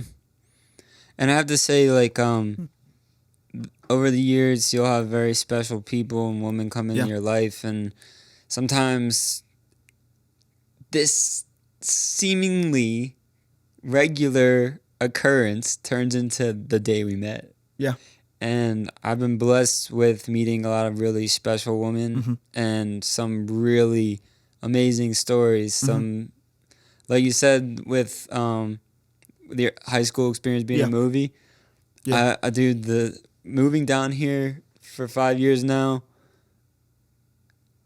it's certainly a movie. I've had little mini movies as well, but I've really thought about this, and if life were to end soon, like I've really juiced it, man. Yeah. I've gone the distance, bro. That's beautiful. That's beautiful. It's so cool. I've done a lot of things that 99.9% of humans have not. And more importantly, those things have fulfilled me to depths of my being that I never even knew existed. Huh. And then, so it's like, I feel like once you're, and then going to gratitude, like once you have a foundation of gratitude and really like taking care of yourself on the foundation, then the rest is like a bonus. And that mindset of like all the other good things that come are just, little added extra bonuses. But right now, I have my relationship with God. I have my love for myself. I make sure my friends and family are good, and I work hard on things, and I take care of myself. And there's those basic necessities. Most of them are free. Yeah. Are the bread and butter, baby. Yeah. No, I mean, dude, you are absolutely correct. It is so easy to fall back into a negative headspace, and this is something that I kind of, there's a lot of these thoughts and ideas and assumptions on how things work that I've come up with on my own that I have later been proven correct by like a doctor or like a scientist. And it's not like I'm sitting here like discovering how many stars there are in the universe, right. I know what you mean, but man. I will give you an example of this exact point. With as someone who's lived with depression and is so easily swayed by negative thoughts, like even in current time, like I am very easily swayed down that slope. I've done a lot of things to keep me from that, but I thought real long, why do humans why do we almost crave that? Well, I've thought about it like this. So the the word identity is a very strong word, and it can mean a lot of things on a physical plane, an emotional plane, and a spiritual plane.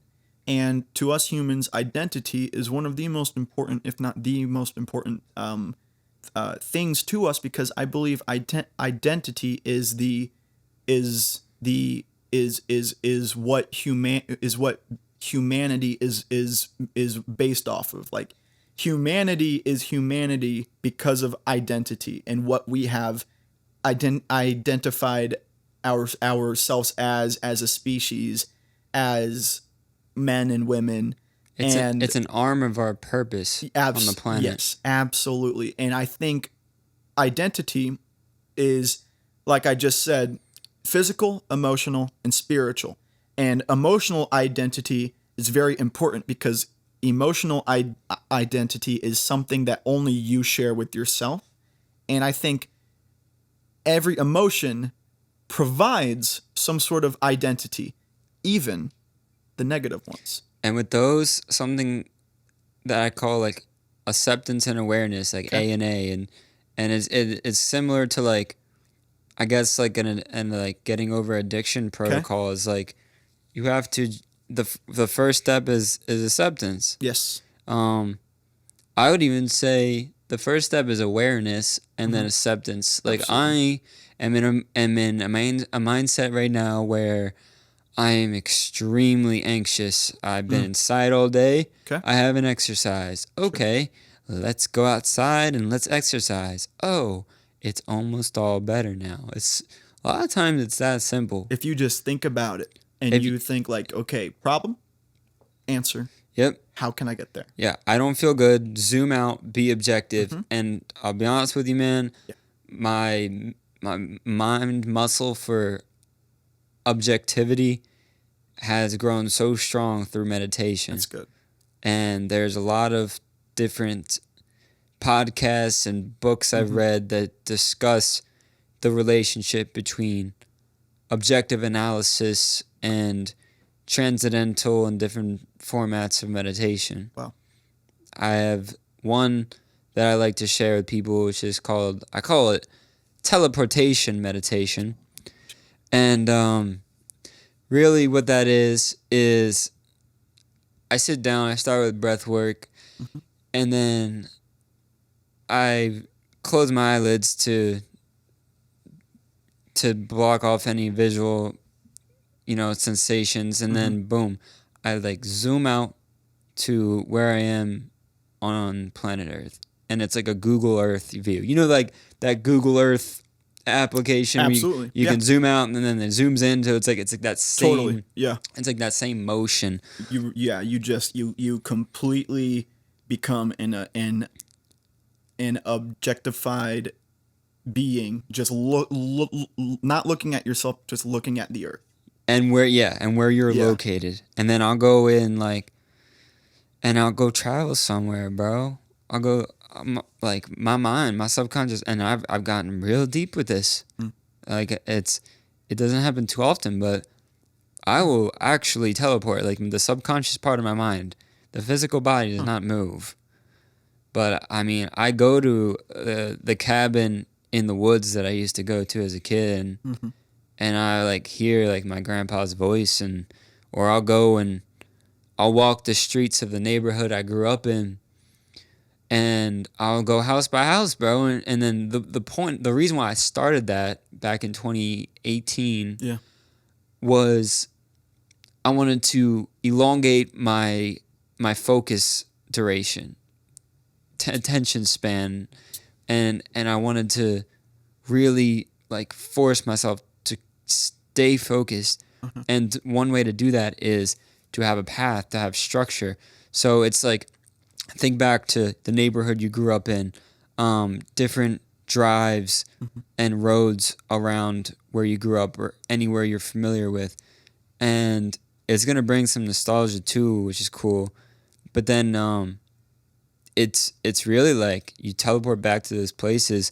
And it really hit me one day when I like awaken and open my eyelids, and holy shit, I'm in Florida, and I'm meditating on this river. How the hell did I get here, dude? I'm from Pennsylvania. Right. Yeah. and then you come back and you're like, man, I've come so far, and life is so precious. And then you're in this transcendent state. Yeah. I truly believe you are robbing yourself if you do not allow yourself to do something like that every day. Man. I meditated daily for, I wouldn't say, I think a couple of months when I was living at the first living situation. Mm-hmm. I was meditating every day, every other day for a good couple of months, and it certainly benefited me. Now, with new practices that you give yourself, there is always the honeymoon period, and then there is the period where you are kind of forcing yourself to do it, but by forcing yourself to do it, you're also reconvincing yourself on why it's important. Yep. You can, dude, you find this going to the gym, diet, right? Like the first couple of weeks, it seems pretty easy because that motivation is still on you. Mm-hmm. Give it a little bit more time, and then that motivation starts to fade a little bit. And we already discussed why. Novelty. Yep. Exactly. Straight up. Exactly. And now it's like, okay, I truly have to either want it or I truly have to believe in the benefits. And that's when I kind of fell off of meditation. But when I'm hearing you talk about this, even now, like as you were saying that, I was thinking to myself, what would a new routine for myself look like right now? Like I'm just sitting here thinking, like, I wake up at 4:30 to get ready for work. I have to leave by 5:25 at the latest to get to the hospital at 6:30 or 6 when my shift starts.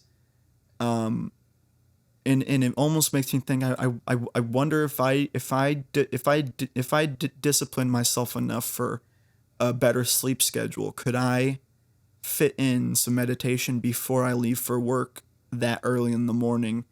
And if I do, I think that would really benefit my day by starting it off so mindful. Even 5 minutes goes a really long way. You start with 16 whatever ounces of water, and then you. It's interesting to see, and I forget the exact, if it's alpha or delta brain waves that are higher right after you wake up, but it's interesting. I think when you're in that dream state, your mind is quite bouncy.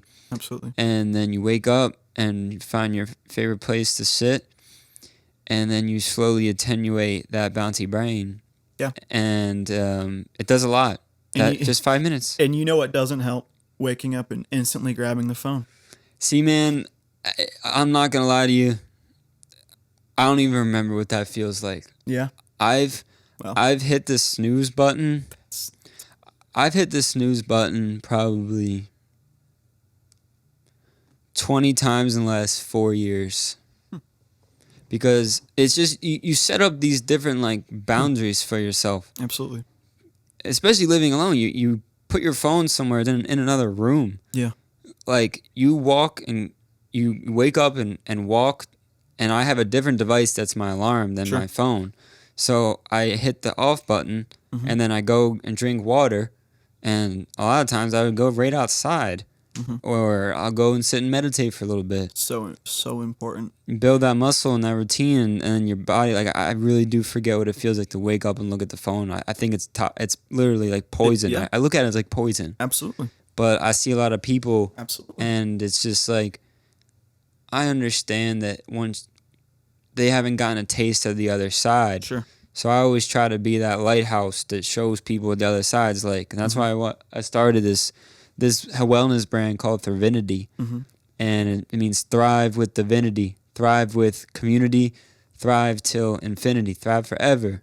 And because if we have one life, which we should plan for, then really you're depriving life and possibility if you're not really always thriving, not burning yourself out, and always being understanding you're not going to be perfect, and just practicing graciousness to yourself, like forgiving yourself for maybe that morning that you do reach for the phone, and certainly and not getting, there's a difference between being disciplined and telling yourself, you know what, I grabbed the phone, it's been a long time since I've done that, I shouldn't have, but you know what, I'm gonna practice some grace, and I'm certainly. gonna and I'm gonna say, it is not even close to the end of the world that I did grab the phone, but let's just be mindful of what I'm trying to work on. I know, like right now. Okay, so like I told you like kind of like my waking up schedule. I don't grab the phone right away necessarily. I do grab it to turn off my alarm and then to turn on the LED lights, which I just realized aren't on.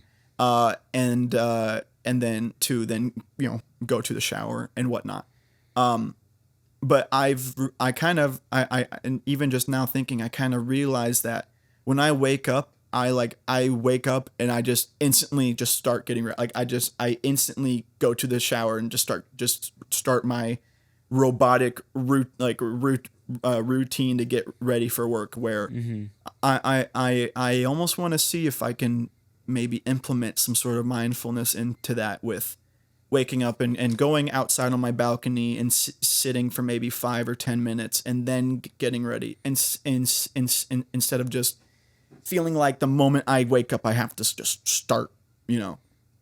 That's interesting. And you can do it tomorrow. Yeah. I'm seriously thinking about all of this, man. And you listening at home, right? I mean, we have said a lot of things, and I want you to think about yourself, where you are at right now, and even if you feel like you are in the deepest pit, and that everything that we've talked about is not even possible, I really want you to just pick one thing that we've talked about, one practice, one thought, and just challenge yourself and see how far you can go with it. And even if it crashes and burns in that same minute that you try to think about it, that alone is progress, and continue to do that.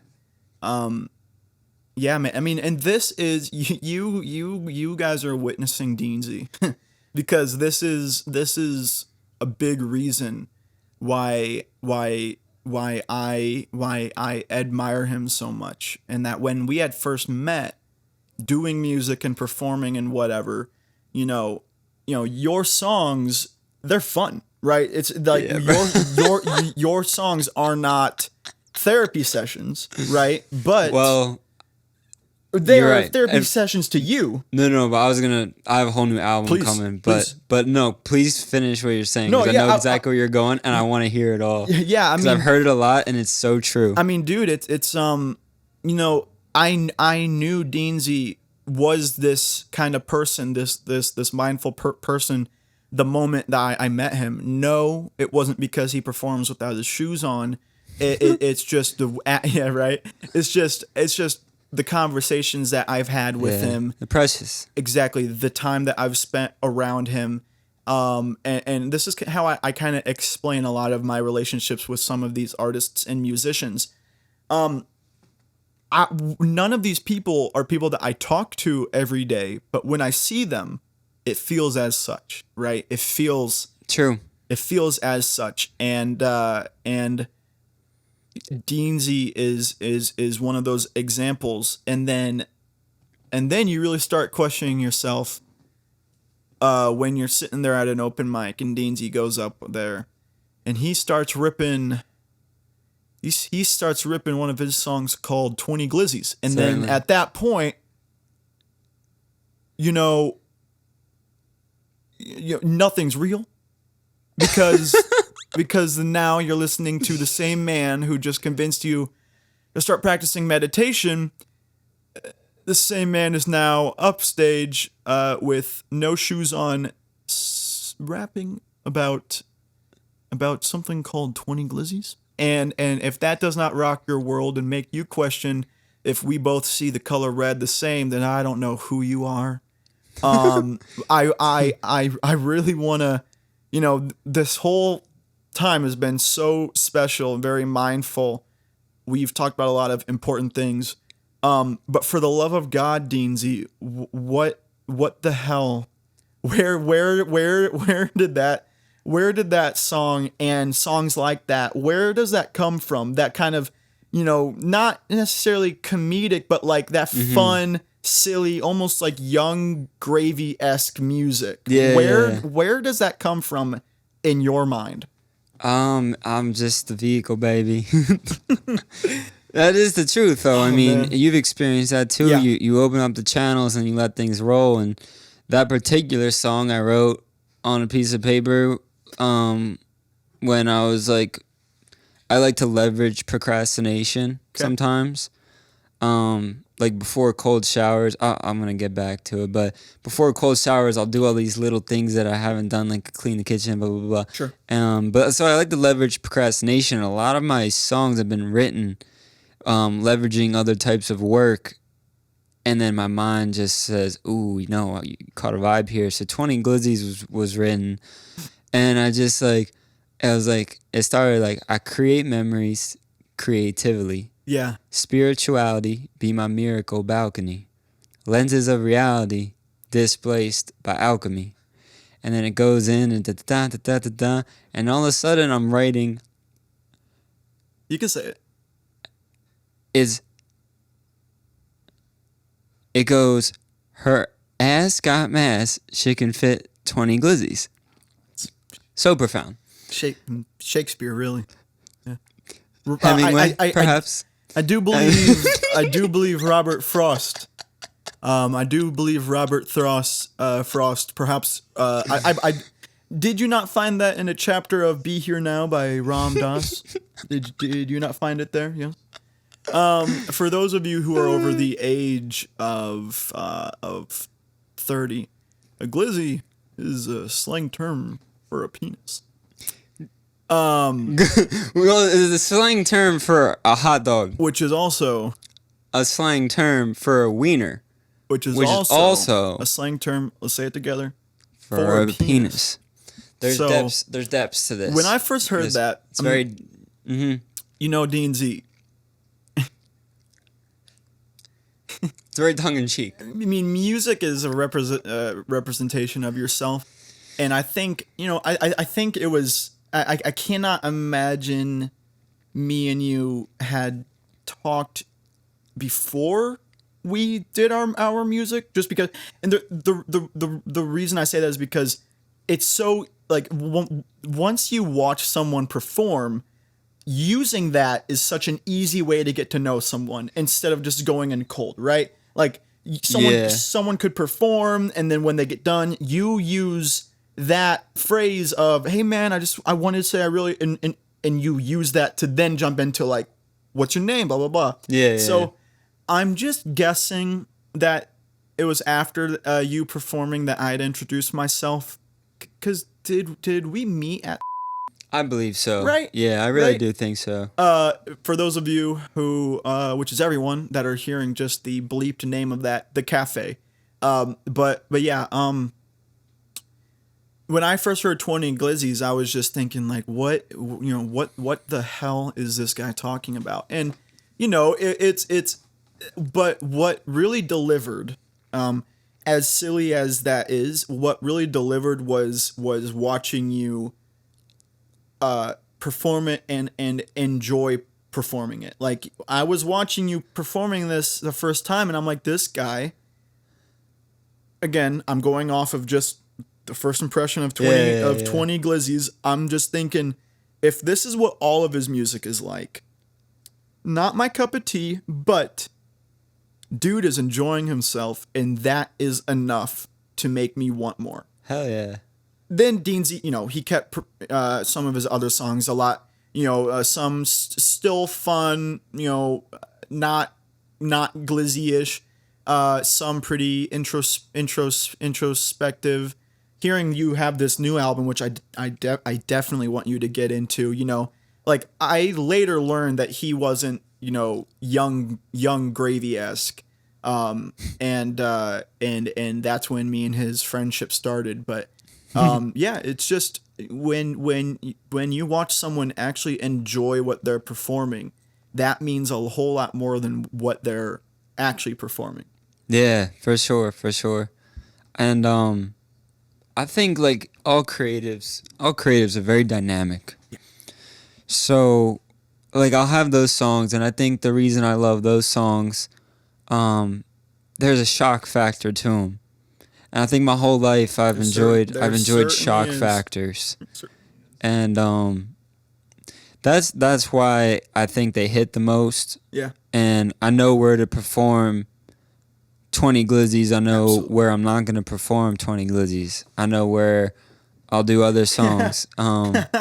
Dude, the reaction is always the best part, man. Like, if you know Deansy and you're at an open mic that he's performing at too, like the one thing that you're most excited for is just not even watching him, but just waiting for him to drop that line, and then seeing how the audience especially responds. In a new place, bro. Oh yeah, so like so every time, so this open mic at the old cafe was like every Friday night, so.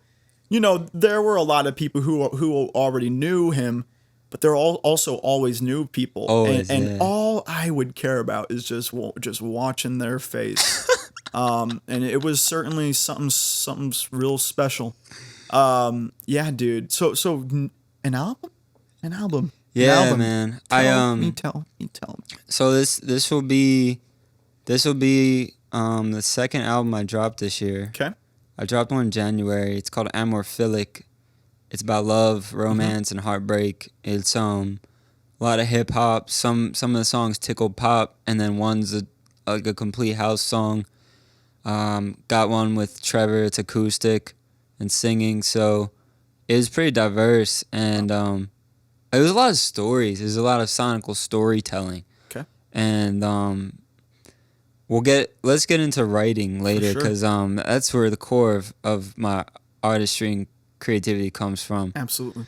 But this new album was called Pain and Perseverance for a while, and the last 9-10 months of my life have been the hardest period of my life, for certain. For a plethora of reasons. And I was telling my friend the other day, and I have lyrics about this. One of those lyrics is in a song called High Low, which is going to be coming out soon with Christopher Jordan, formerly known as Koba. And I told my friend the other day, like, there's a part of me, there's like a part of my inner child. Mm-hmm. This sounds dramatic as fuck, but say it, bro. that I don't foresee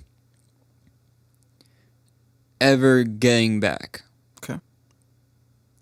There's like part of that was I was brought to like an animalistic state one morning in September. I went to the ER with this abdominal pain. It felt like a 50-pound corrosive kettlebell was in my stomach. Wow. And I would say 1 hour of that pain was the worst pain in my life. And Celestino, every single moment went by, and I didn't know if how I could live another 60 seconds. And it didn't stop for 12 hours. And I went to the ER, and they gave me morphine, and they didn't do anything, bro. The morphine didn't do anything. I was like, what, did you give me fake morphine? Is this not enough? So yeah, it made me a little loopy, but the pain was just unbelievable. And 12 hours later, a lot of money later, I had to pay for it all out of pocket, and I still do. And I got discharged with no diagnosis. I have a colonoscopy in 6 days, actually. Okay. So it's a whole story. And that particular moment was was one of the deepest points of pain in this period of time. I could go on forth and talk about all these other things, but really, that is the one that was the one that I think I lost a part of me that day. And this happened like last September. September 27th, 2023. And holy hell. And yeah, Wednesday.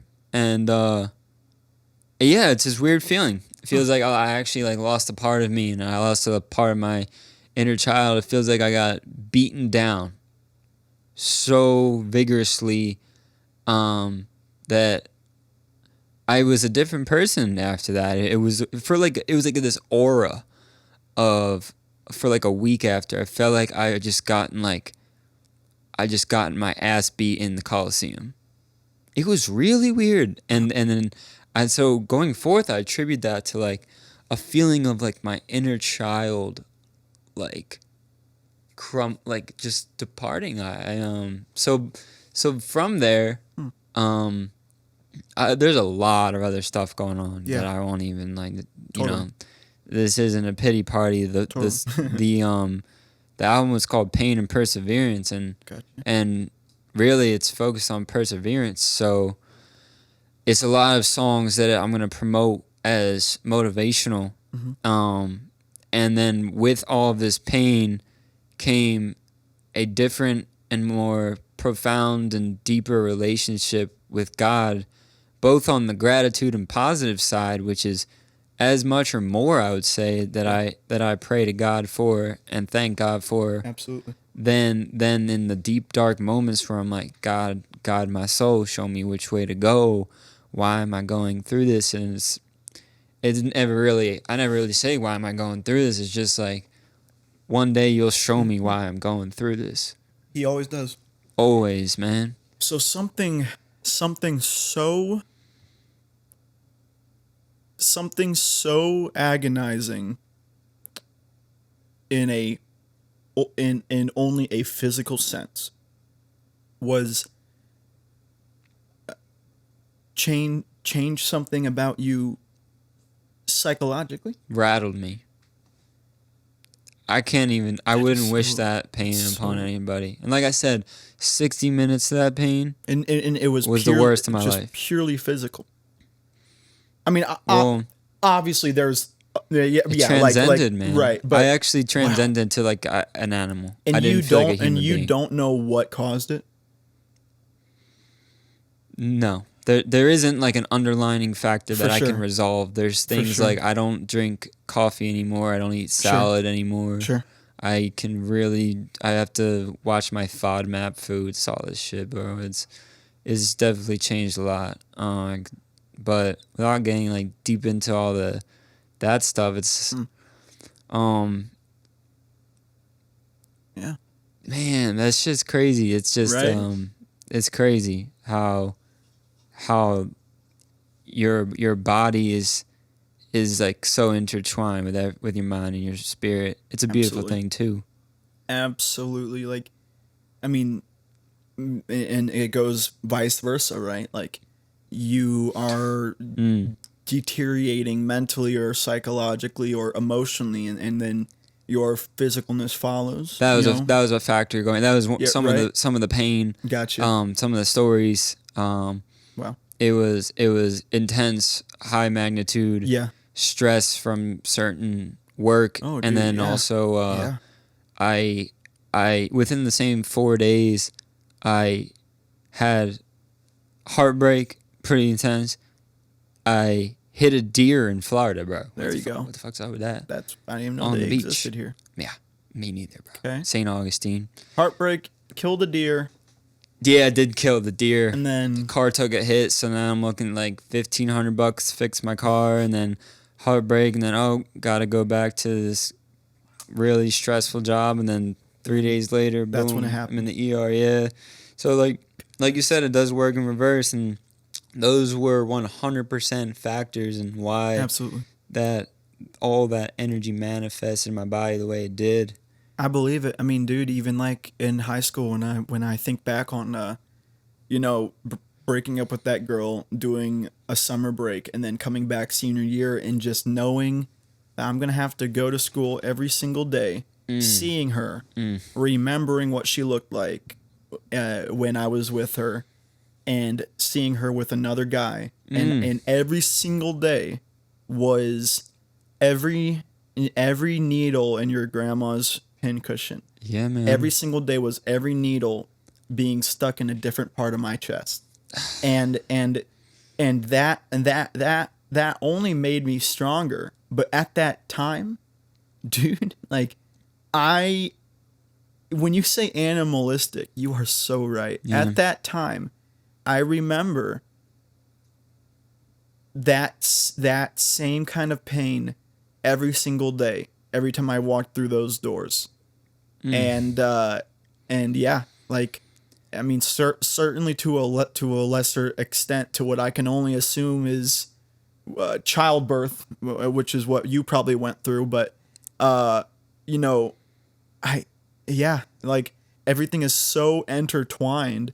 And if anyone disagrees with that, all you have to say is, okay, dude, are depressed people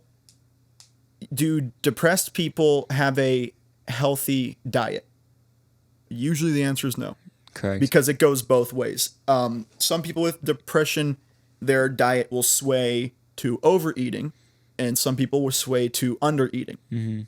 And that simple example is evidence enough to something as complex as, you know, this weird gremlin that must have crawled into that night and started, you know, and started dancing in your in your, you said your stomach? Was it your stomach? Lower left abdomen. Yeah, 50 pound like acidic corrosive kettlebell. So you have some appointments coming up that are gonna maybe give you some clarity?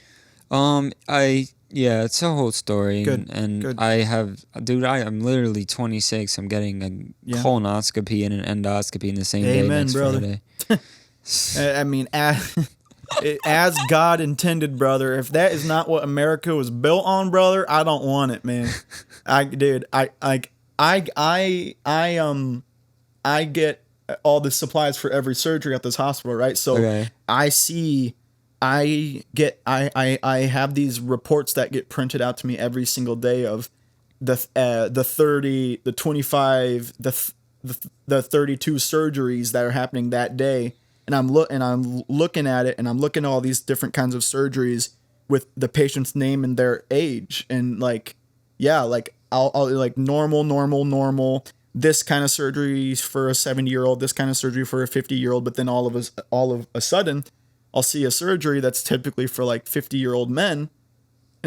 I look at it, and it's like this patient's 19.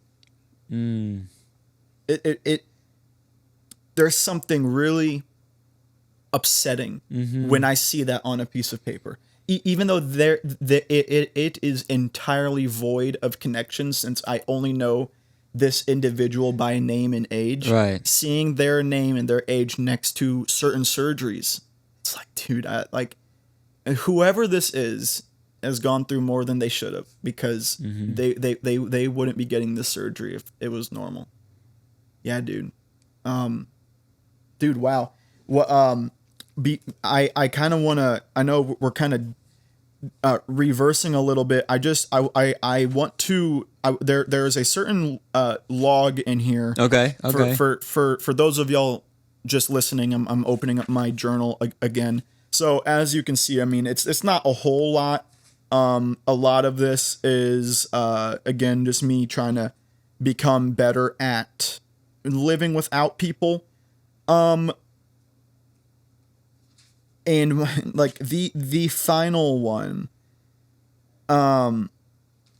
was 9/3/22. So this was 2 years ago, and I think so. Sorry, Mom. So I was drunk at this time, and I think that's why. Because I think I remember seeing my journal and being like, I'm gonna go write it. And but it's very small, but this is very real.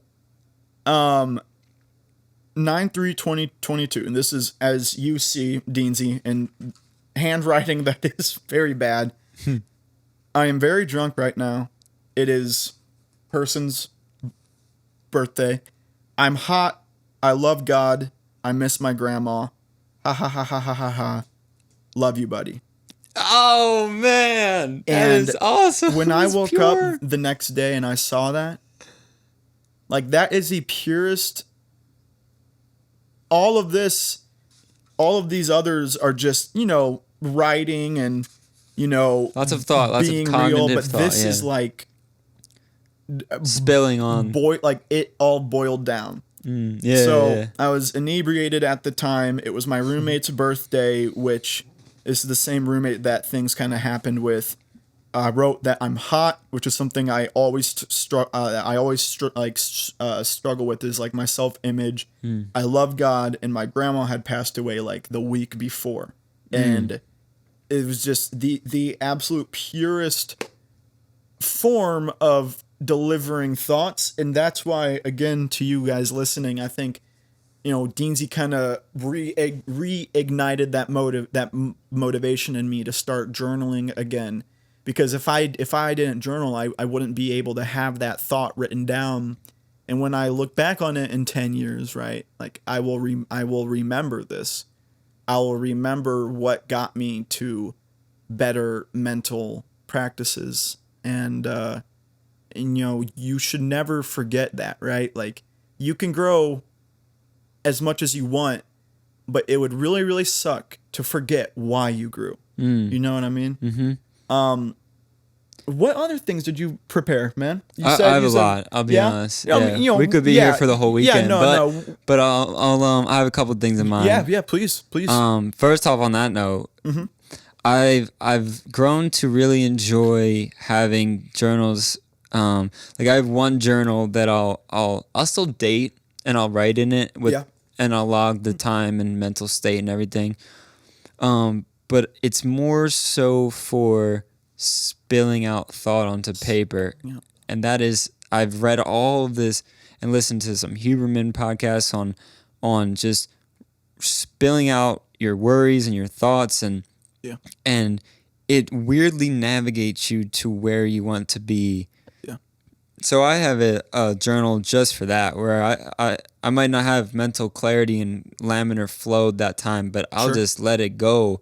So that one's kind of more scrappy, and I'll just flow and let it. Where this one is like, this is precious. It's direct. Yeah, and I'm always in a state of mind here where I am connected with the universe and myself very close. So you have how many different types of journals do you have? Really, right now it's 3. 3. What's that third one? So the third one would be one that I started 4 years ago, which is it was something I did every morning for a while, and it was answering 6 questions. It was like 6 prompts. It was number 1, like, number 1 was, who am I going to help today? You probably did this in the morning? Right after I woke up, really, or shortly after. Gotcha. So drinking water. And who am I going to help today? Who am I going to help today? What can I get excited about today? You already wake up, what's going on that day. You got your agenda for the most part. What can I get excited about? Boom. Oh, yeah. I forgot about that. Let's go. Totally.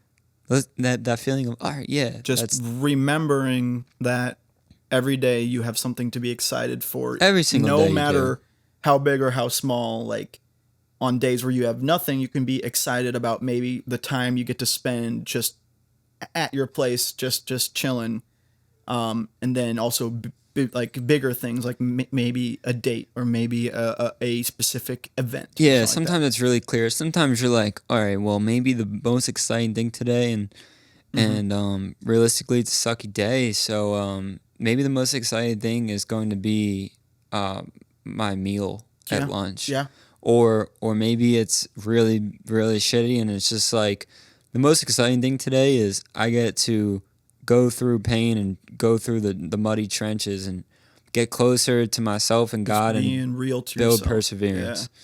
And then number 3 is, what are the energy leeches today? What are the negative things that I'm bound to have to face today? And or the negative people or the circumstances and that kind of prepares your mind for them. And it kind of puts on the table, and that kind of like belittles those circumstances a bit. And every day you got good and bad shit thrown at you. So that's where meditation comes in. You take it objectively, you bob and weave around it. Number 4 was, what am I going to do today that gets me closer to my goals? That was 1. Number 5 was things I'm grateful for. And number 6 was, what are you going to do today that you're scared of? And that does a lot for the mind. And also, I learned this through Dr. David Sinclair, who is one of the world's leading genetic doctors and researchers. Is it instigates, when you do something you're really scared of, it instigates your sirtuin genes, and it actually extends your longevity. Interesting. When you do things that you're scared of. Go into that. That's super interesting. So you can, for everyone listening, if you really want to dive into that, Dr. David Sinclair has been on a lot of podcasts and has been made quite famous, and take everything everyone has to say with a grain of salt. Absolutely. But he is a big proponent of longevity substances and practices and exercises, along with Dr. Peter Attia. But Sinclair is the one that really introduced me to that sirtuin genes and how doing things you're scared of, like, activate them, and that extend your lifespan. So something like, it could be as simple as taking a cold shower, which is one of my trusts now, which I do almost every day, and that is just it. You know, there's been a lot of times where I was like, damn, bro, I'd rather go perform in front of like 50 people than go into this cold shower. That's how it's funny. The whole cold shower thing. I'm gonna be real with you, man. That's like the one thing that I probably will never do in this lifetime. Well, and I know the benefits. Cold, I don't know, dude. That's gonna take a much stronger version of myself right now. But I really think you'll, and it's cool because it's being recorded. Like, you can look back on this. I think one day, like, you'll realize that fear is a mile wide and an inch deep, brother. It's once you dip your toes in, you're like, wow, this isn't as bad as I thought. Yeah. But something that that's been very close to my mind and my heart this whole calendar year of 2024, that it's a core pillar of that Godspeed Pain and Perseverance album, is this. It's called the there's a part of your brain called the anterior mid-cingulate cortex. Okay, and damn. Okay. And something that Andrew Huberman put me on to, and it's actually it has one of the most highest plasticity components in your brain. It's one of the parts of your brain that can grow the most. Sure. And you can only, and it also is perishable. So how you grow it is you do things that make you uncomfortable. You do things that are hard that you don't want to do. There's resistance there, and you look at that resistance and you blast right through it.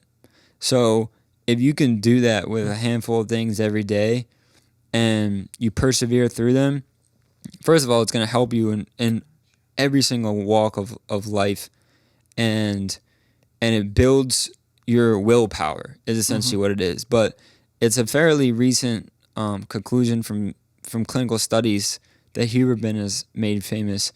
And there's a part of your mind that this anterior mid-cingulate cortex that is actually growing. But on the opposite side, is perishable. It's like any other muscle. So if you don't do these things that you push through uncomfortable feelings, and you're scared of, you're that part of your mind will perish. Wow. And you'll have more resistance to do certain things, and which leads to more anxiety and weight.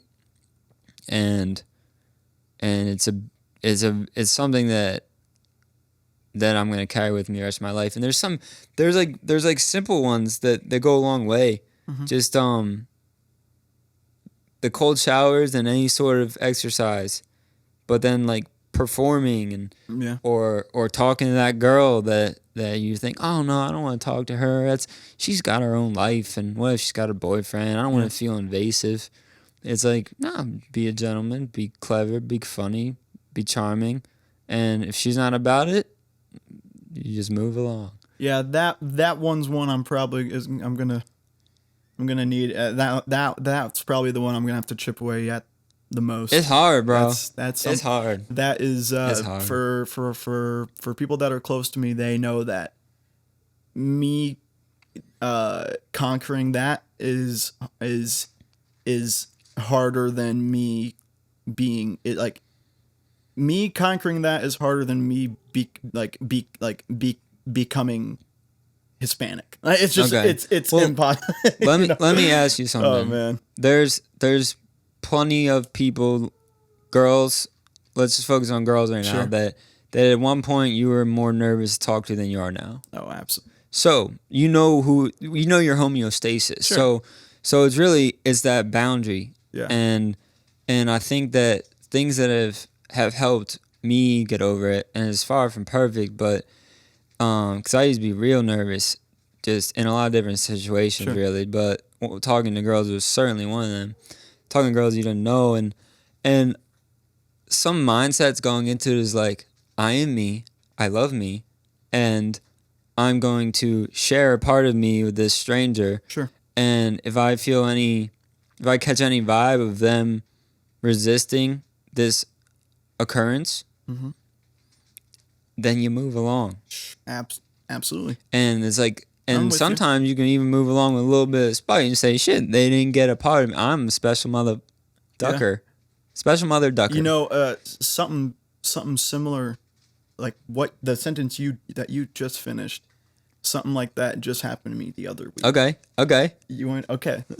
So, since I'm using my phone to record, I don't really have the texts, but so I'm on this dating app, which is an absolute shithole, and I don't match with people like really ever, but I did match with this one girl who was like totally my type physically, all of the details checked out, Christian, this and that, blah blah blah. I'm like, all right, like Papa's gonna start cooking, and we start talking. She sends me her number unprompted. I'm like, she's trying to get married.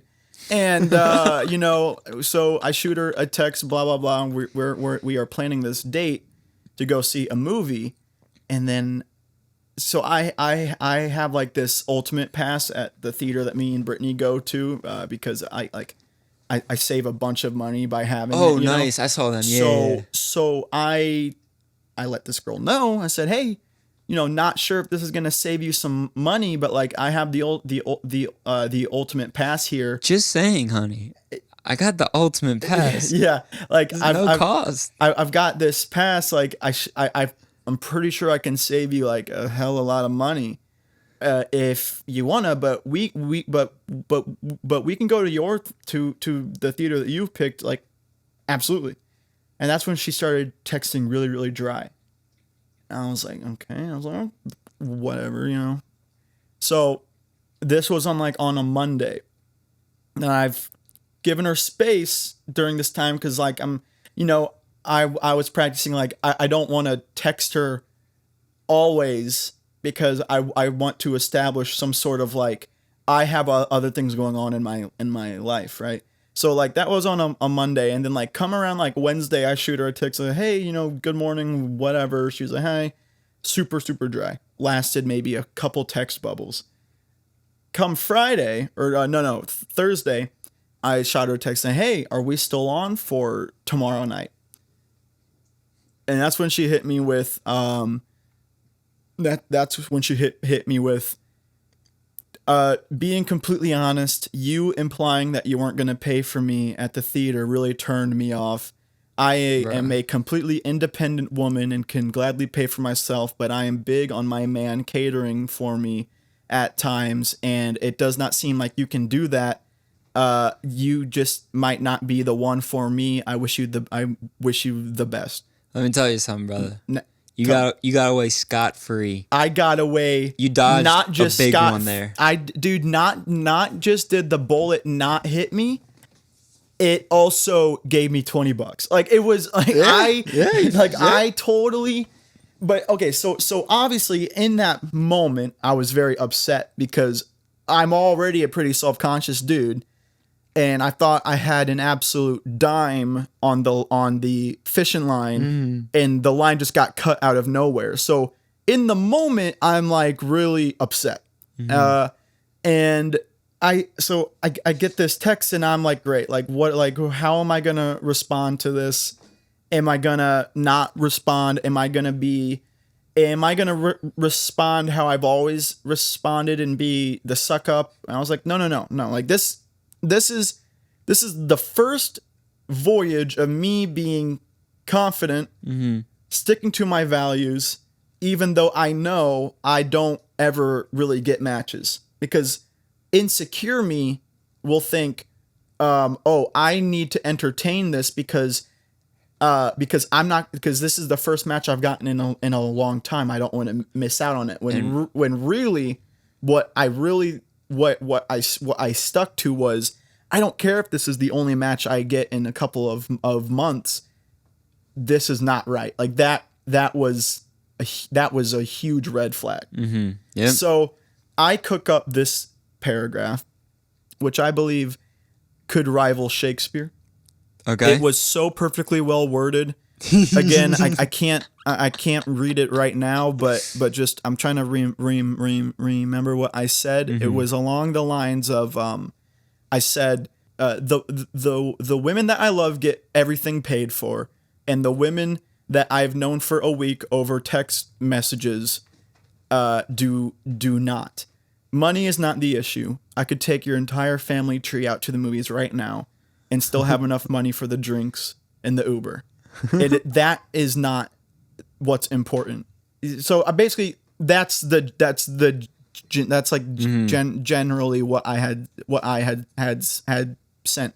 I said, you have to earn something, right? Like, and basically, I told her like that I said, apparently, from what you've just said, it sounds like your love and your attention will run out as soon as my money runs out. And blah, blah, blah. I said a few more choice words and then I sent it.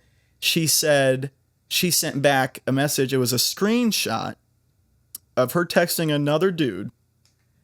And she had sent this dude, "What's your opinion on guys paying for the first date?"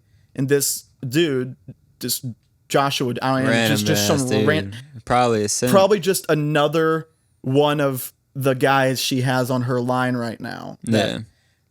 She texts, "What's your opinion on guys paying for the first date?"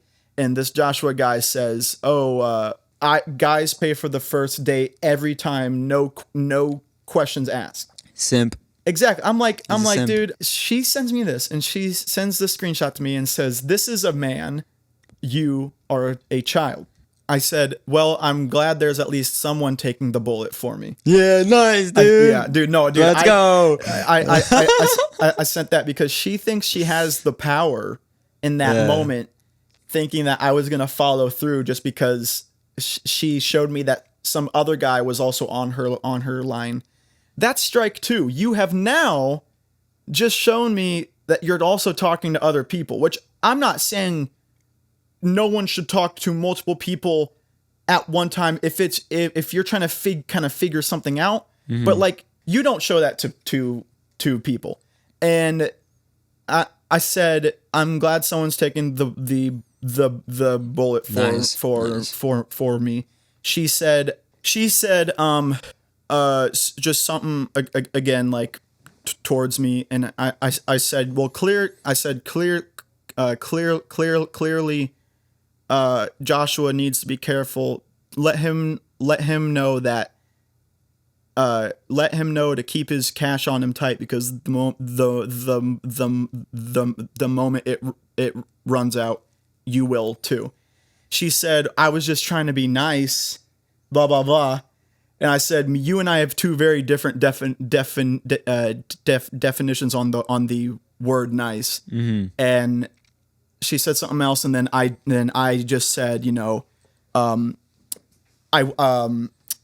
just said, good luck to him.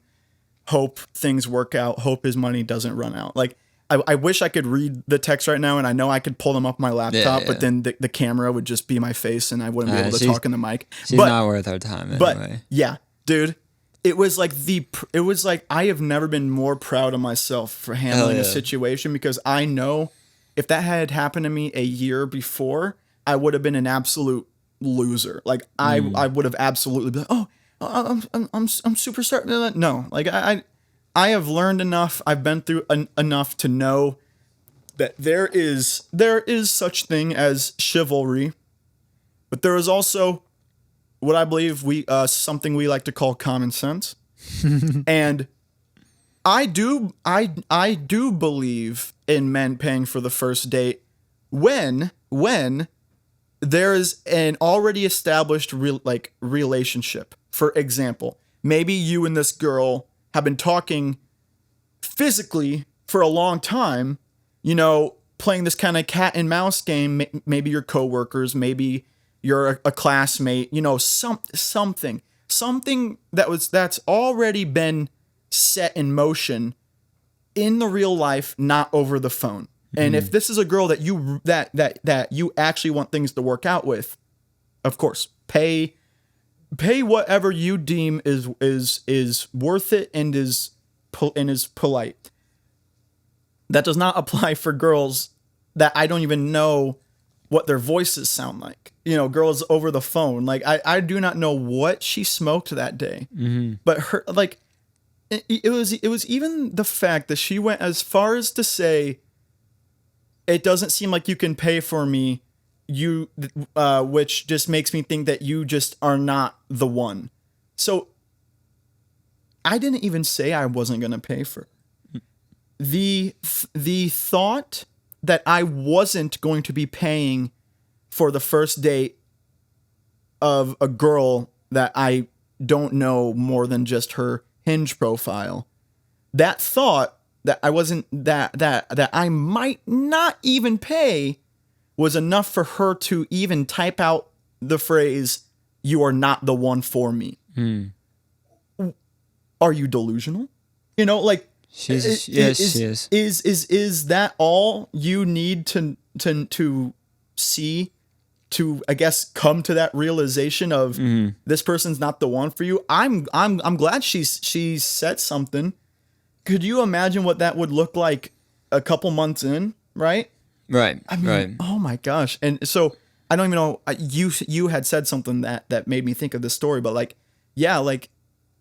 it's like you have to know your value, and I refuse to be another one of those ants in her line that are just because the reality is right now it is a buyer's market, and girls have a lot more options than men do, because we have a lot of men who are because men being very physical, being very for the lack of better terms, men are hornier than women, and you have a lot of men being presented the over sexualization of media and the technology and websites and social media, and it's this quick fix. I'm saying that because she's treating me like this, or she feels fine doing this because she knows she's got 59 other guys to go through on that app. If the way that she's acting to me is how she acts with everybody. What do you think? I think that have you ever seen under the hood of a woman's Hinge profile? Like a pretty good looking. No. Bro, it's a turning point. What turning point? Like years ago, I saw a couple of my friends. They were showing me their hinges. Yeah. I think there was this one girl. We had a friends with benefits relationship. It was very cordial. There you go. Business move. Sure. And she showed me under the hood, and bro, I was like, it was just another time where I saw under the hood, and I was like, this is preposterous. Like, this is what I'm up against. Like, like it's a wide spectrum. Yeah.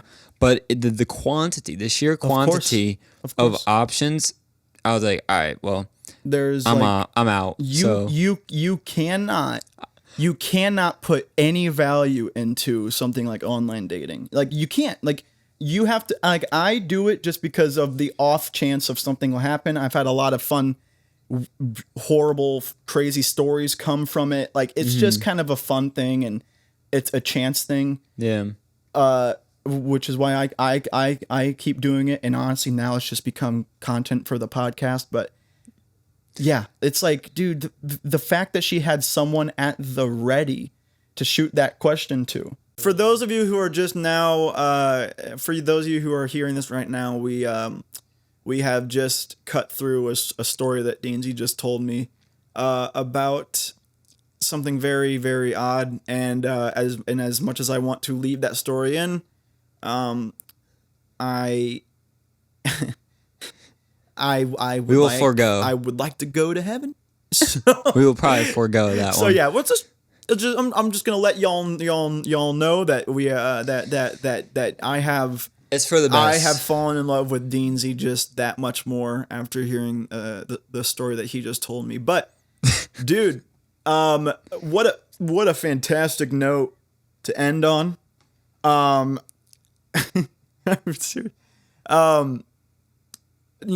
will never look at a dog the same. I will probably be deleting Hinge.